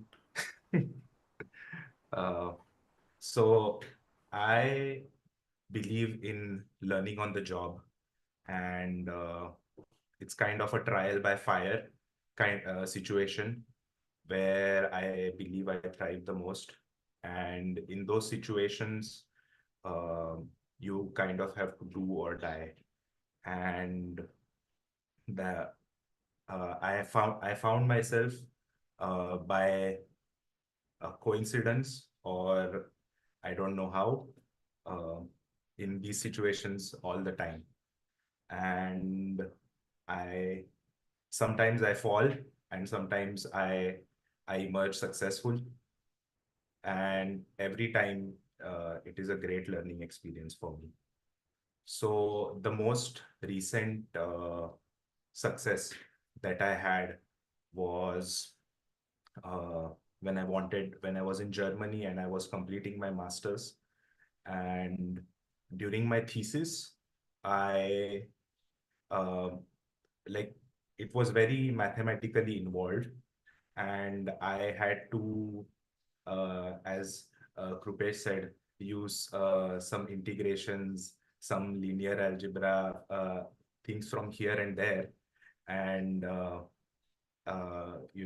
to include all of that research into my thesis. And having not touched maths for since 2014, it was a bit of a challenge to immediately, to get in the groove of things and to really, start producing results. But during that phase, I received a lot of support from my supervisor and my professor, and I ended up successfully completing the thesis on time. Uh, I actually submitted it few minutes before the deadline. Uh, so, and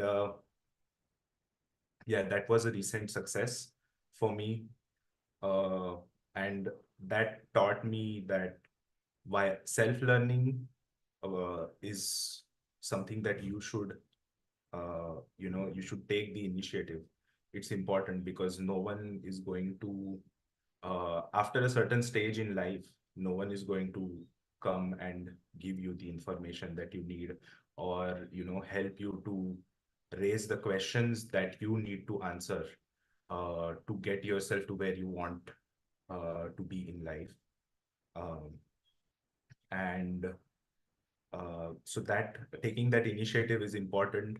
And once you have those questions and you need to find the answers, that is where support from people and your peers comes in, and that's kind of the community side of self-learning, where you you simply cannot thrive without this.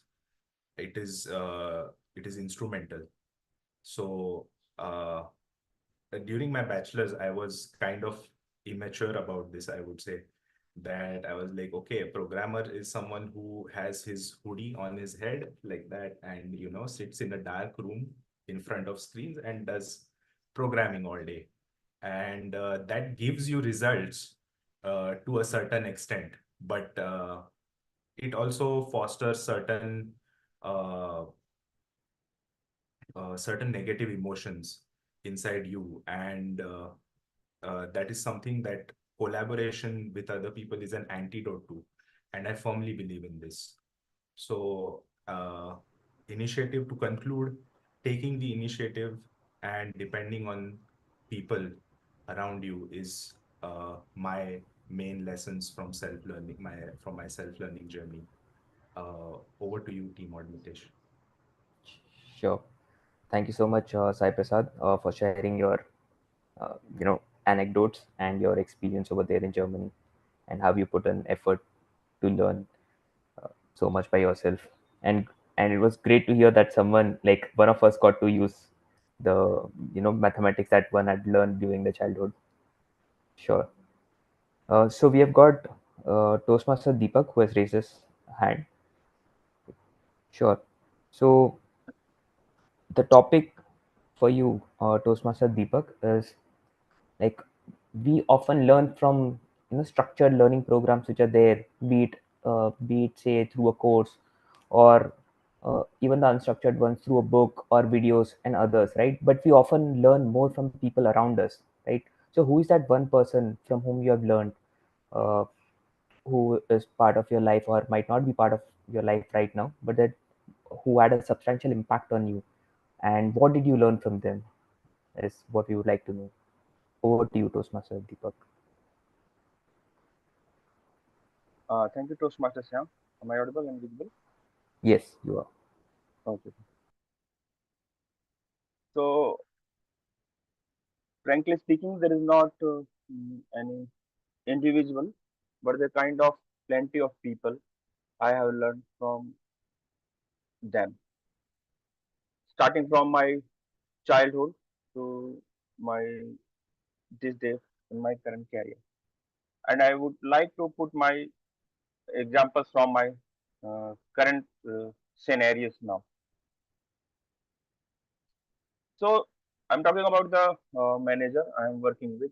Okay, so he's the person who has very much pressure. For example, if you are in consulting, then you can understand the pressure you go through, because when you go to a client has hired you to solve the critical problem, maybe the problems which they are not able to solve, or maybe they don't have much time to give attention or focus on them.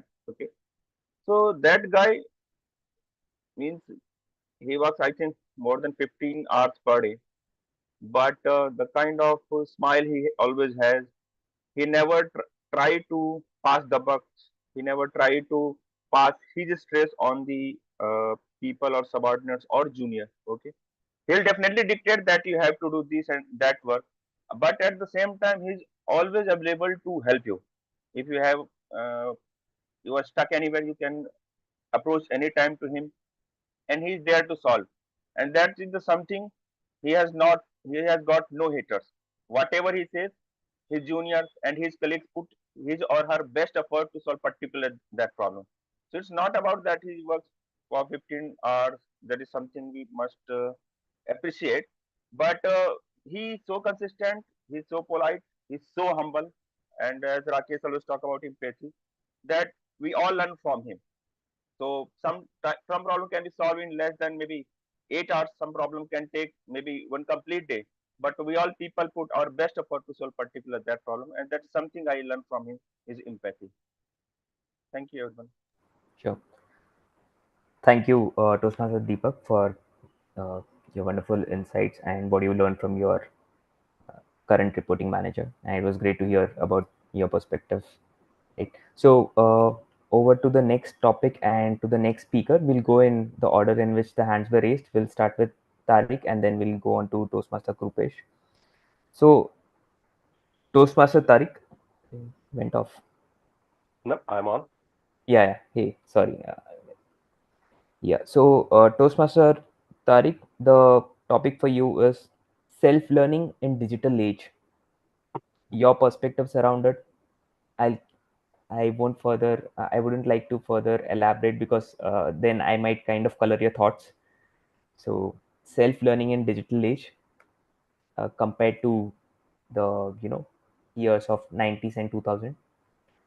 Right. Over to you, Toastmaster Tariq. Thank you, Toastmaster Shyam. Good afternoon, everyone. What a wonderful topic about self-learning, and that too on Sunday afternoon. Correct?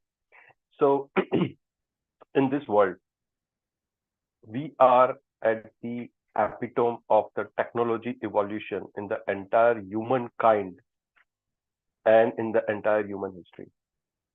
Today, as we speak over Zoom, we are the ones, right? We started with Stone Age, Iron Age, Bronze Age, right? And now we are speaking with multiple locations at the same time, right? We may be kind of distant far, right? 500 kilometers, 1,000 kilometers, but at the same point in time, we are close to each other. That's what the digital age is all about. Number one, how do you keep yourself up to date in this digital world? You have so many resources available. In the history of humankind, there is never a point in time that you have so many resources available for you at your disposal without costing you anything. What you need is just an internet connection, a headphone, right, and the right amount of knowledge. Toastmaster Tariq, you are muted. It got mute. Sorry. Yeah.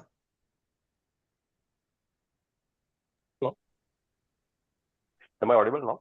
Yes, you're audible now. Okay. So Yes, you are.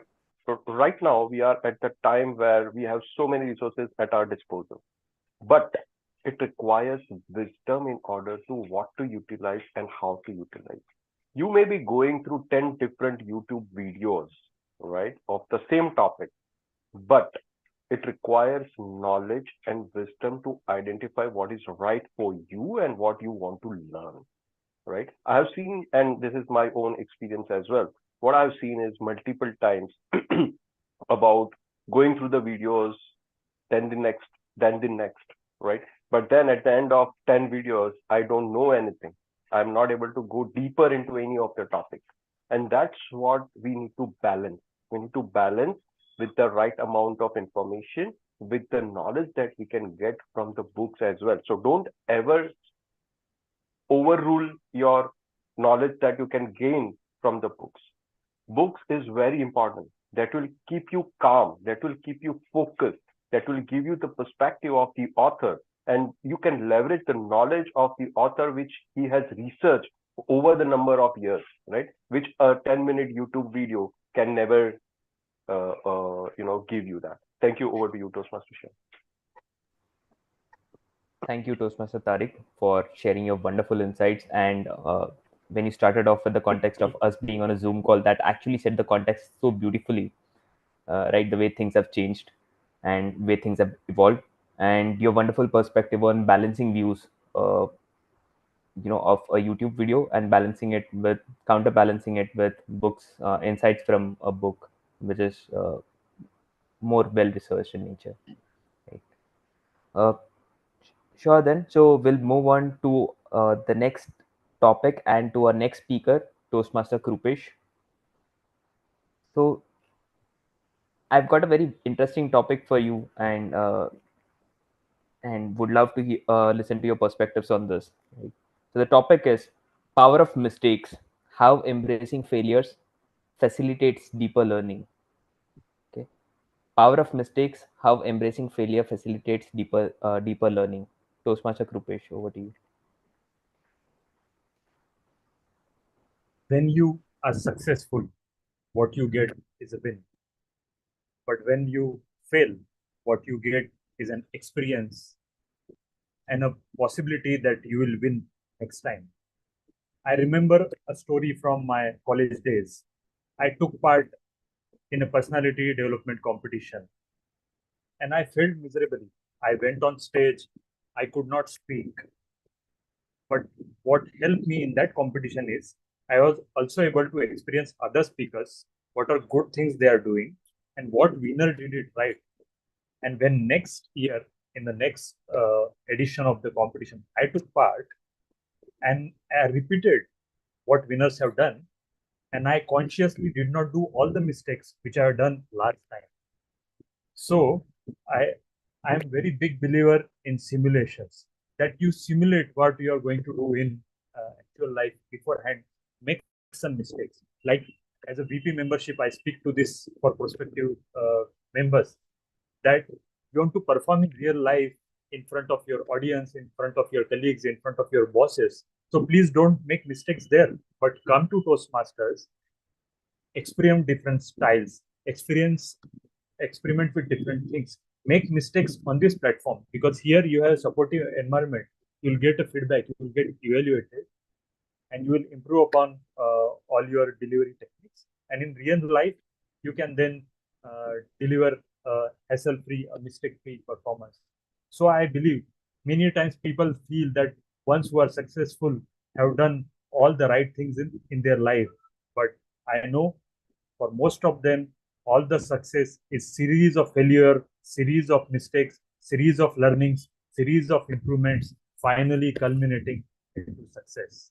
For cricketers also, you play at Ranji level, you play at local state level, make mistake, so that when you join Team India and have that cap, you don't make mistake and make your country proud.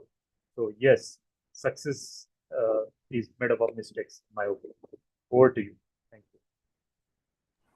Thank you so much, Toastmaster Krupesh, for sharing your wonderful insights. And it was very refreshing to hear your personal anecdotes and on how you kind of worked on your mistakes and improved your, score and ended up winning the competition that you were part of. It was quite a great story. And as you rightly said, right, learning is not an end. Like it's not a destination. Rather, one has to continue and doing it. Like continue on the upward curve. Thank you so much. Over to the next speaker. That's Toastmaster Shreyansh. Right. So, I can time but for you, Stan. I'll No, show. so yeah, so this was this new Zoom feature where you can Oh, have fantastic. photo around Info on your that. screen Yeah, too. yeah, Yeah. so that's a Yeah. great self. That's something that you learn by yourself to get this feature in place. Interesting one. Sure. So Toastmaster Shreyans, what's your favorite book from which you have learned the most, right? And any particular character, if there is, that you would like to call out, if it's a fictional one, if it's a non-fictional one, what is it that you learned the most from it, and why you hold it so close to your heart? Over to you, Toastmaster Shreyansh. Okay, so there was a time, I guess, when past last year only, I used to go to bookstore and pick out many books that I used to read. Firstly, I started with Alchemist. Then I read the biography of Steve Jobs, and after that, then I also picked up a Chetan Bhagat book, which was around the horror part. So that's why I selected that one. And also I read a book. So I was more interested in the horror part, but the one book that really took my mind away was the biography of Steve Jobs. So I hope that many of us have read that book, because he so firstly, let's start with the starting scene, that how he grew up from his hometown, and with Steve Wozniak, how Apple was built. So from a young age only, I'm a Apple fanboy. So I am a huge follower of Apple, and I used to search about Tim Cook, Steve Jobs, and all of their past lives, that how have they become such a visionary man. So yeah, it was a very good book regarding the life struggle that Jobs felt during while creating Apple.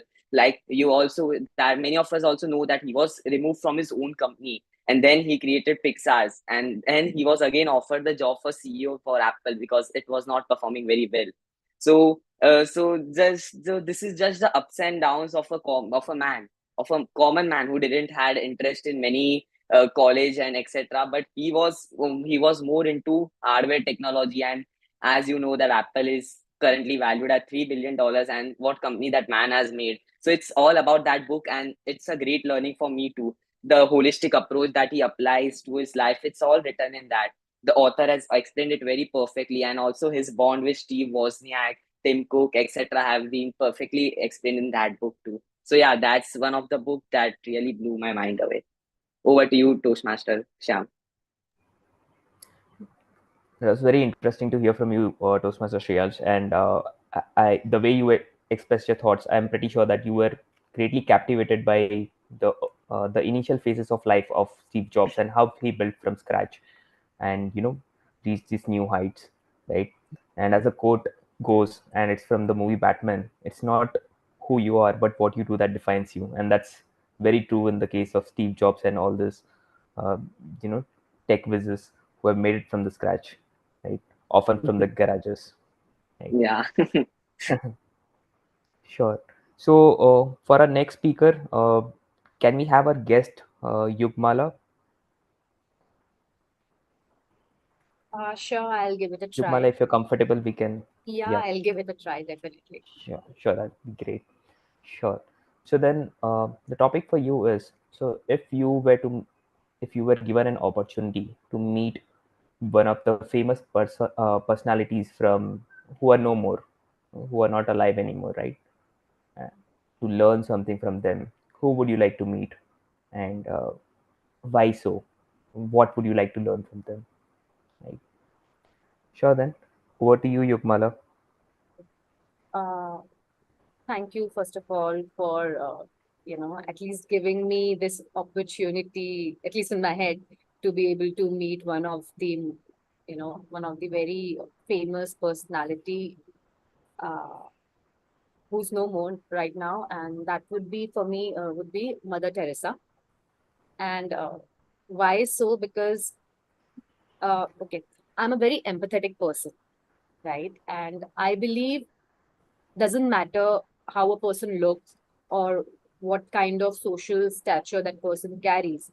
If a person is not kind, compassionate, or respectful to others around him or her,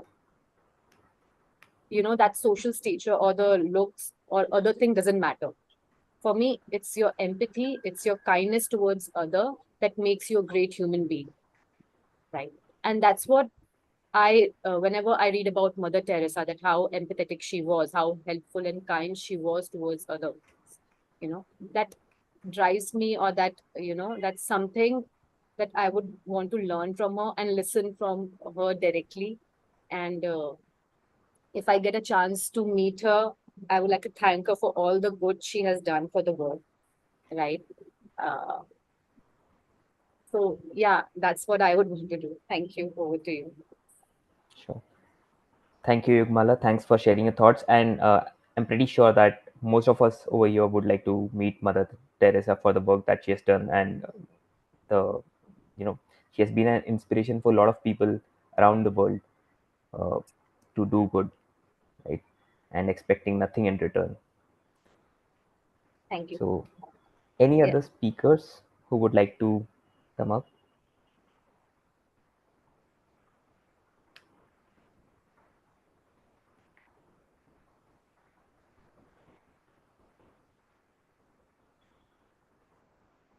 Yeah. Yes. So, Praveen, thanks for nominating yourself. So, the topic that I've got is role of self-learning in career advancement. Role of self-learning in career advancement. Over to you, Toastmaster Praveen.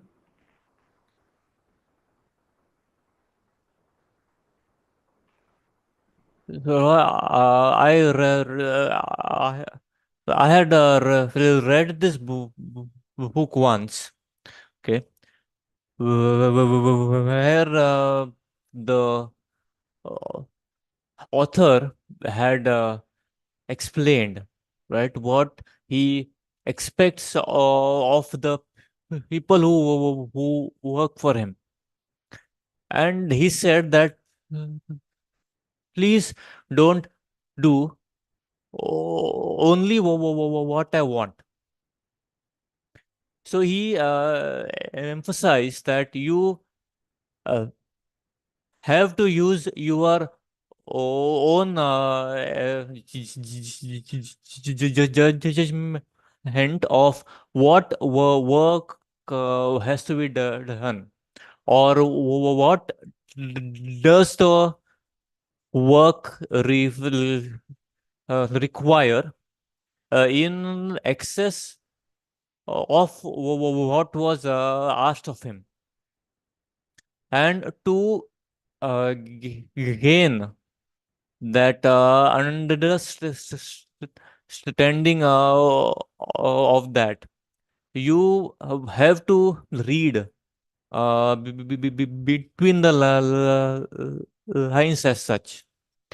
You have to understand what does that work really require. And so to this end, I think self-learning is extremely important at work. So even though I don't read much right now, I used to read here, and this is where a book would help a lot, because as was said, books are written by someone who have a lot of experience in that field. So books would help a lot in that area. Thank you. Over to you. Thank you, Toastmaster Praveen. And that was such a powerful thought when you said, uh, uh, which you mentioned from the book, right? That don't do what I say, but understand what I want, right? And that's precisely what the concept of design thinking also talks about. Just don't do things and then push it on to the customers or your end users, but also understand what they require in the first place and then work around it so that you have something that is actually of use and of value to the end user. Thank you so much for sharing your thoughts. Any other speakers who would like to come up? Toastmaster Sham, I think we are lacking with the Sure. time, so Sure. we will end the table topic session here. And I think thank you, Toastmaster Sham, for conducting such an interesting table topic session. I think maximum number of speakers have participated in the speech in this Thank you. session, so that's a great thing. Now moving ahead with the final section of the meeting, that is general evaluation. So the general evaluator for today's meeting is Toastmaster Krupesh. Uh, and yeah, Toastmaster Kapish. Yeah, just give me a moment. I just wanted to switch off my background. Okay.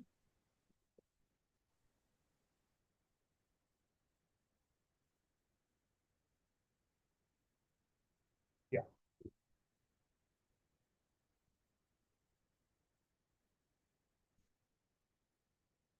Fantastic. May I start? So it is said that whatever measured gets done, and also whatever measured gets improved. Without measuring, you don't know whether you are up to the mark, below the mark, or above the mark. And same is true for all evaluation activities, and same is true for a Toastmaster meeting evaluation.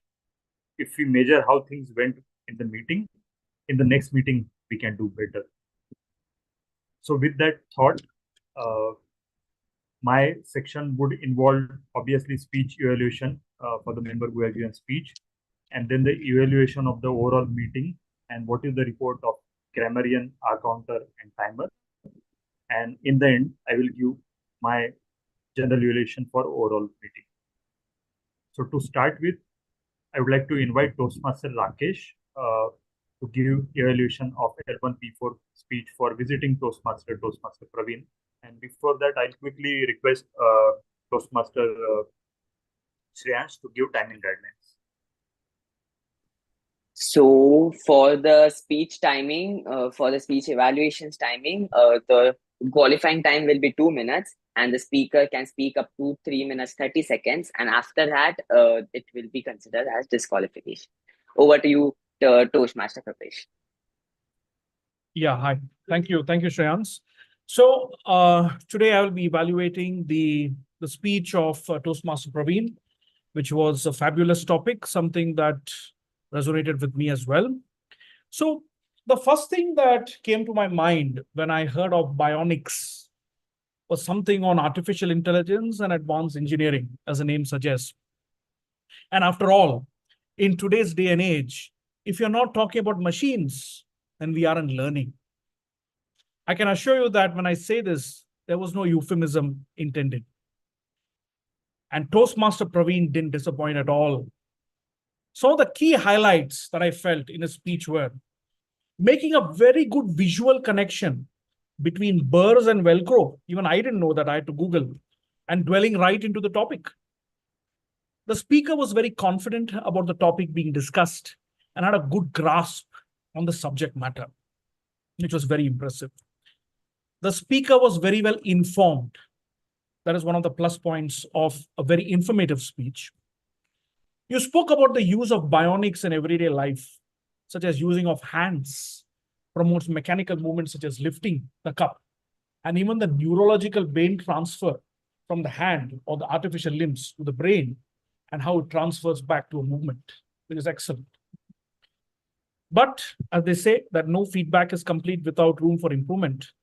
And to take the speech to the next level and possibly even deliver a keynote speech on advanced bionics, I would recommend a few points. Using more vocal variety, more like, for example, when you're using a bionic hand, you could have done a small demo on the movement or even a limb because you were standing and speaking, which was very good. And also being a little bit more eccentric in your speech, such as, slightly high pitch when you're talking about a man with a bionic limb, because it shows a deficiency. And then suddenly, when he gets a bionic limb, he's all sprinting and running. That is an emotion which you could have displayed in the speech, which I was looking for. And usage of more quotes to make the speech more engaging. There are a lot of AI-related quotes, basically, that you could have used.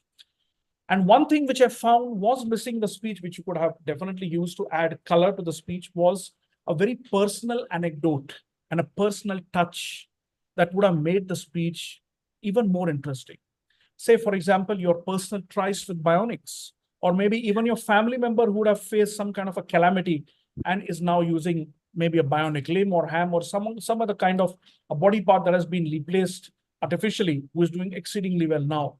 So that would have added a more personal flavor to your speech. But overall, a fabulous and a great speech with good content, very informative. And I wish you all the best for your next speeches. Looking forward to evaluate more of your speeches. Thank you.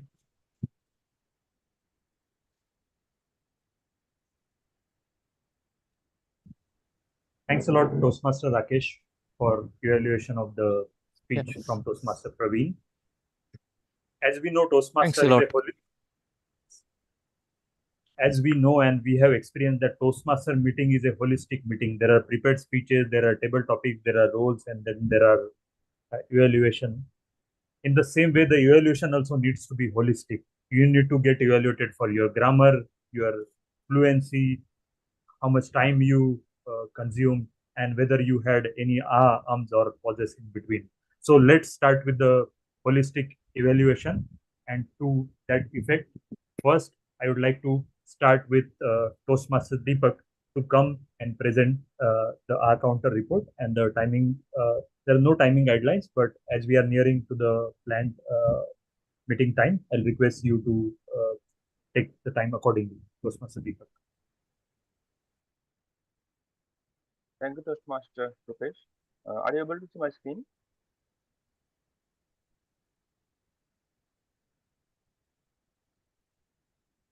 Am I audible? Yes, we can see the Yes. Okay.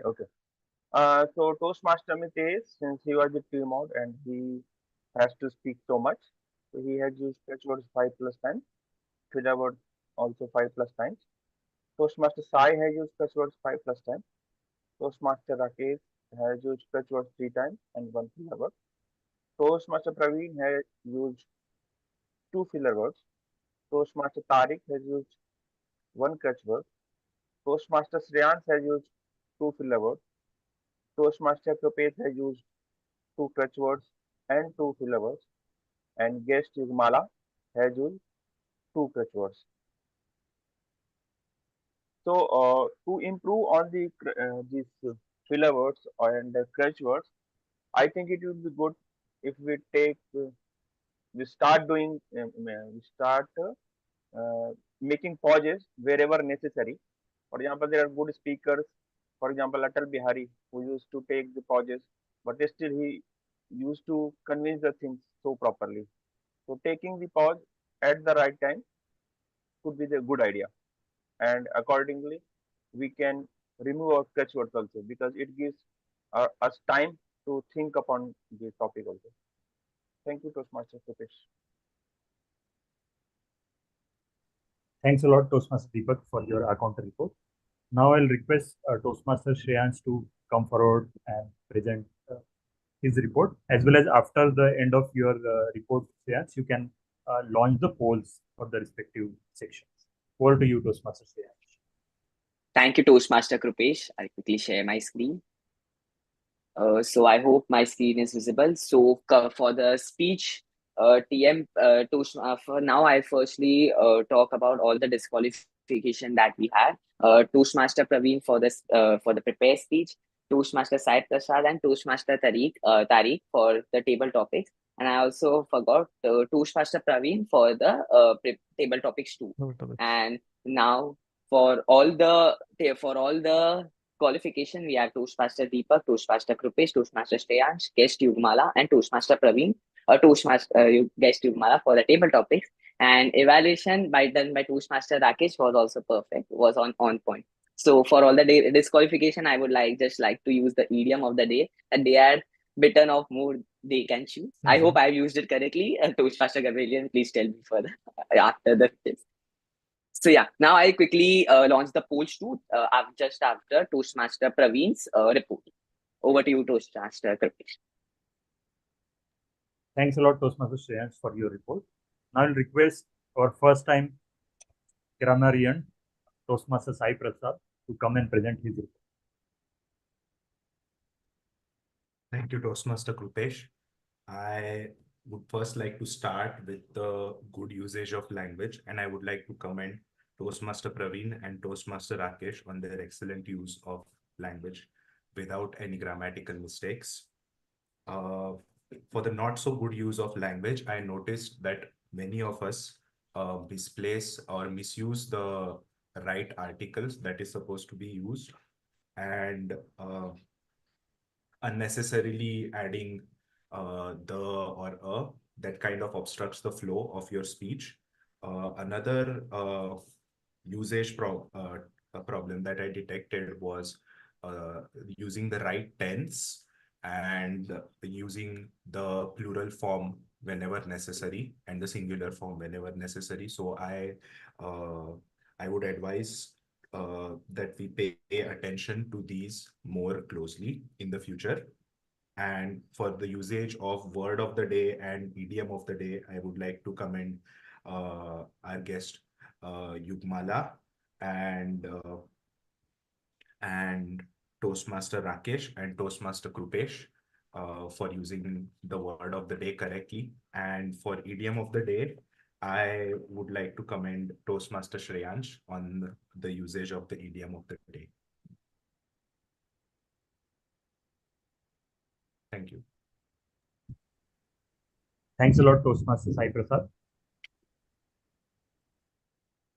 Very detailed report for sure. So here I'll start with my general evaluation for the meeting.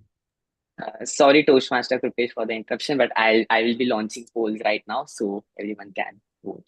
Yeah, you would do it over chat here, right?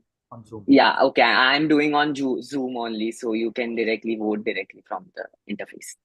Fantastic. Thanks a lot. So I'll request all of them once. Yeah. So I think let's first complete this activity and then I'll start my general evaluation. Thank you.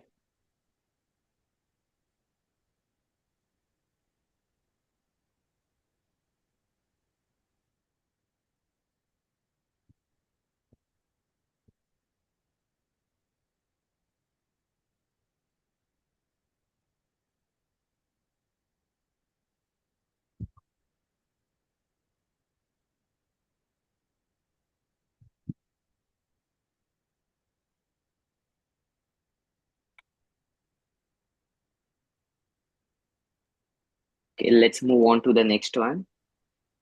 Yeah.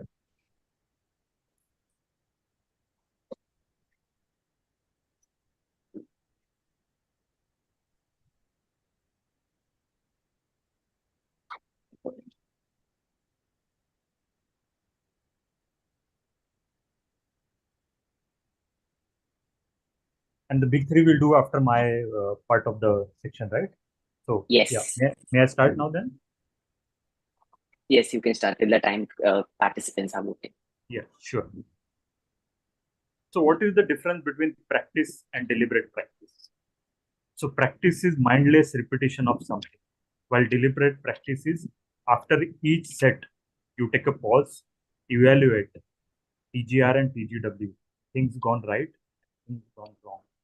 And only then your next set of practice will be better than the previous one, because now you'll focus on what went wrong, try to improve it, and obviously you'll try to strengthen the things got right. Yeah.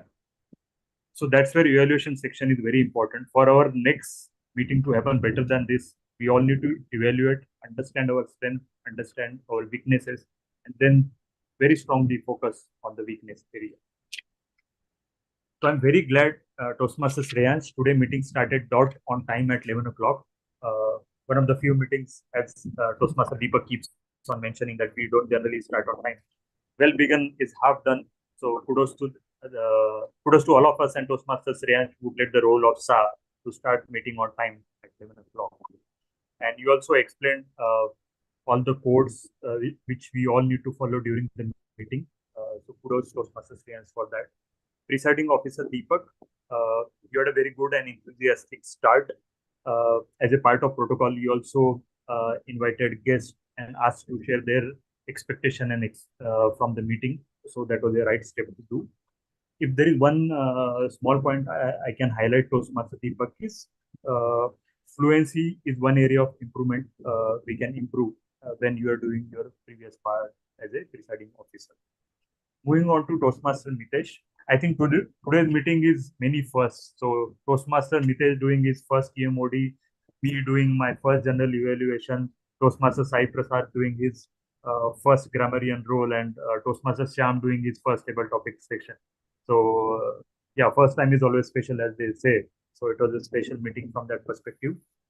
So if audience involvement was the criteria, Toastmaster Mitesh, to evaluate your part of the section, you hit the ball out of park. So at 2 to 3 times, you ensured that almost everyone contributed and shared their thoughts and experience. And your questions were provocative, so that we were compelled to think and share our thoughts. Only thing, one small downside of that approach was timing, as we saw. So maybe next time you can give it a thought that how you will increase the audience involvement, yet not to go beyond the attributed time. The questions were very nicely linked to the theme of learning and self improvement. And after each member's experience, you also gave your own perspective very nicely. So that was very good. And one more area of improvement that nowadays what we do, we call grammarian first to start with, so that he introduces word of the day and idiom of the day, so that the next speakers, let's say timer or counter, if they're expert enough, they can use immediately in their first section itself. So that we can keep in mind for the next meeting. Moving on to Shreyansh on the timer role, you gave instructions properly and very nice usage of screen also. It was very clear to everybody that if they are under time or they are exceeding the time. And only one small area of improvement we do it every time is if your role is to time the speakers as well as table topics, but also to time the meeting. Like what Toastmaster Mitesh did at the time of table topic, he intervened and told to Toastmaster Prashant, because we are exceeding time, now please restrict the number of speakers. So you can also chip in whenever a particular role player or any particular member is taking more time than required, and if meeting will get delayed because of that. So that is one small area you can do this time. Coming to Toastmaster Deepak, as your role of our counter, you explain all the codes and all the rules very nicely, and it was easy to understand. And in the end, you also gave your report, which was very clear, who used how many hours, and long pauses.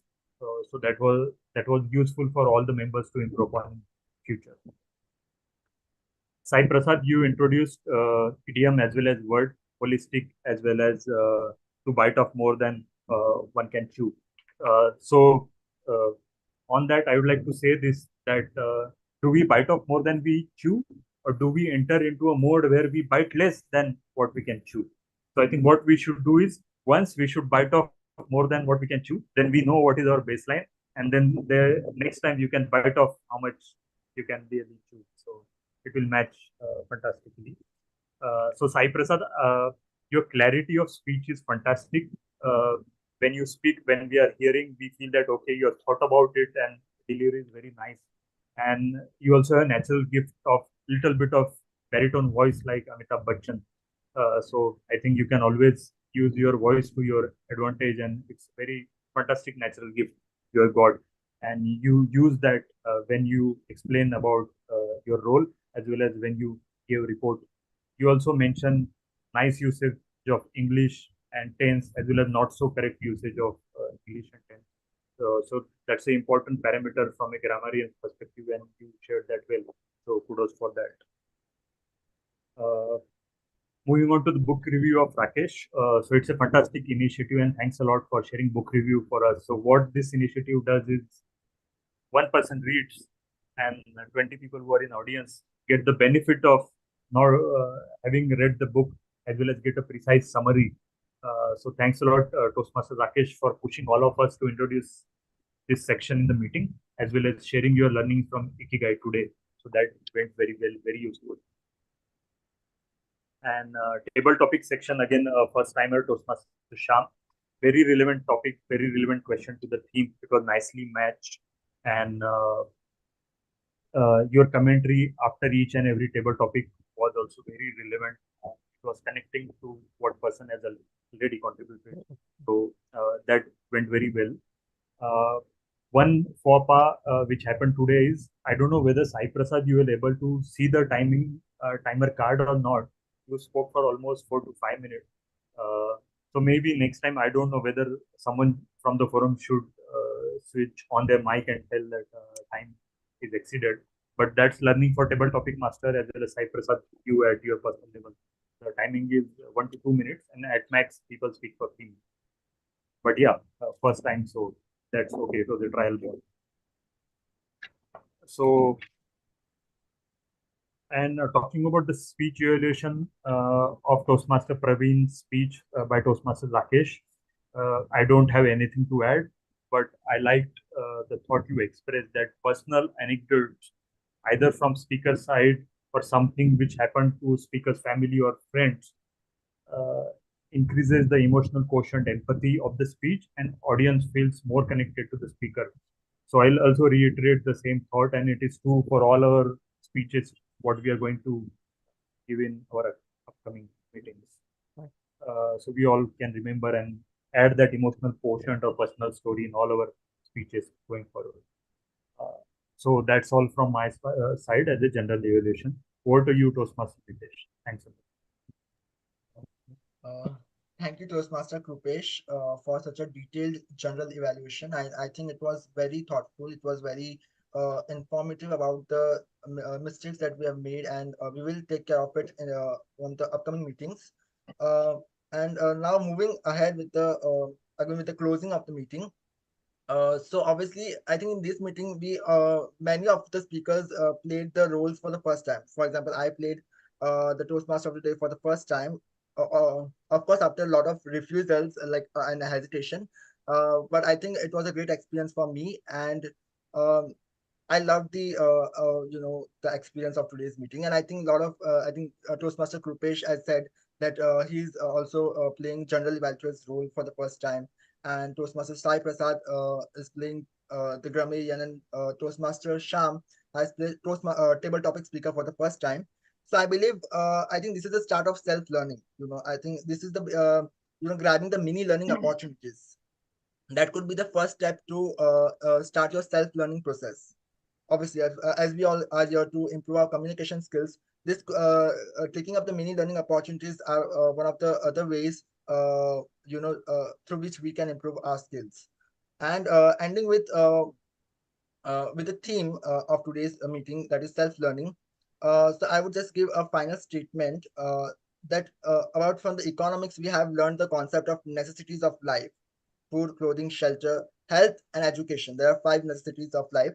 So when it comes to education, again, along with the food, shelter, water, and food, shelter, clothing, and health, education is also something that we need to focus for a lifetime. And learning is a kind of a lifetime asset that investing into it will only bring lifelong returns with zero losses.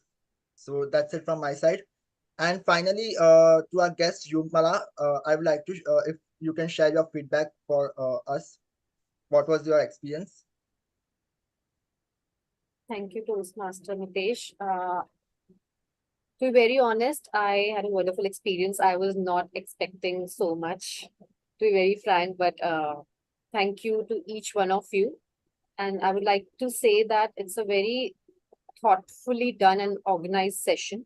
There was there were prepared speeches, there were discussions, there were like impromptu, this table topic section where you have to impromptu give a speech without giving, a lot of time for preparation, which puts ones on spot. And I know mine was a bit short. It was my first time, but I'll make sure that, it's better the next time. So the aim is to keep learning and growing constantly along with all of you. And the feedback and the evaluation done were also on point. So kudos to all of you. I missed out. I know. I thought even I'll be evaluated, but you guys are very modest and kind enough to not give me any feedback. I was looking forward to it. But it was a great session. Looking forward to many more of these. Yeah, thank you, Yugmala, for your feedback. And I believe, I think you don't need to evaluate it for now, because I believe as a speaker, you were quite fluent throughout the meeting. Whatever your responses were quite to the point, and it was like it was more listen. I was able to. I mean, I love to listen to you. Like whatever your thoughts and the way you shared your responses, especially in your table topics.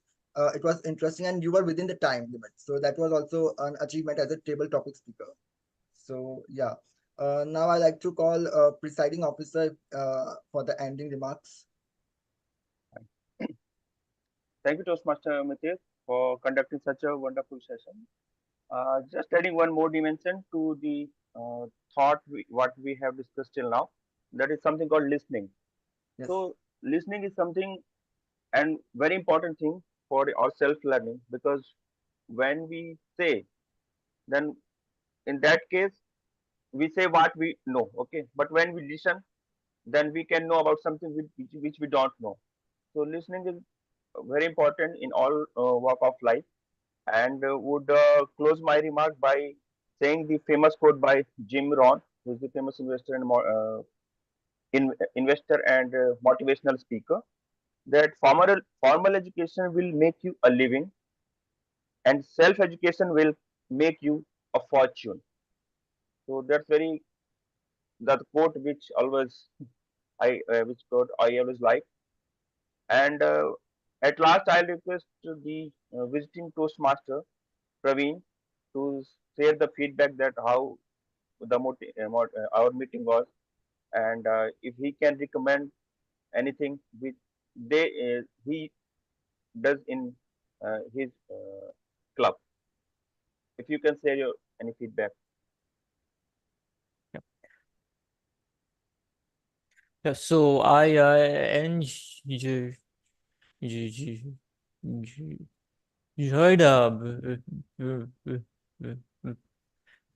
being here, and I thought that each one of you and like who spoke, you are extremely clear on what your thoughts are, and that is not you get to see much, right? Because it takes some time to really know what you have to speak, and so. But here, I thought, everyone, including the guest, you Kugmala to they were extremely clear on what they had to say. So I liked it a lot. And no, and like we also have this same practices at our club too. So I don't have anything to add. And thank you for having me here and giving me a chance to speak. Thank you very much. Thank you, Praveen, and thank you, Yugmala, for joining as a guest. See you soon at our club as a member. Okay. Definitely. And now we have the result polls. So any guesses for tag role?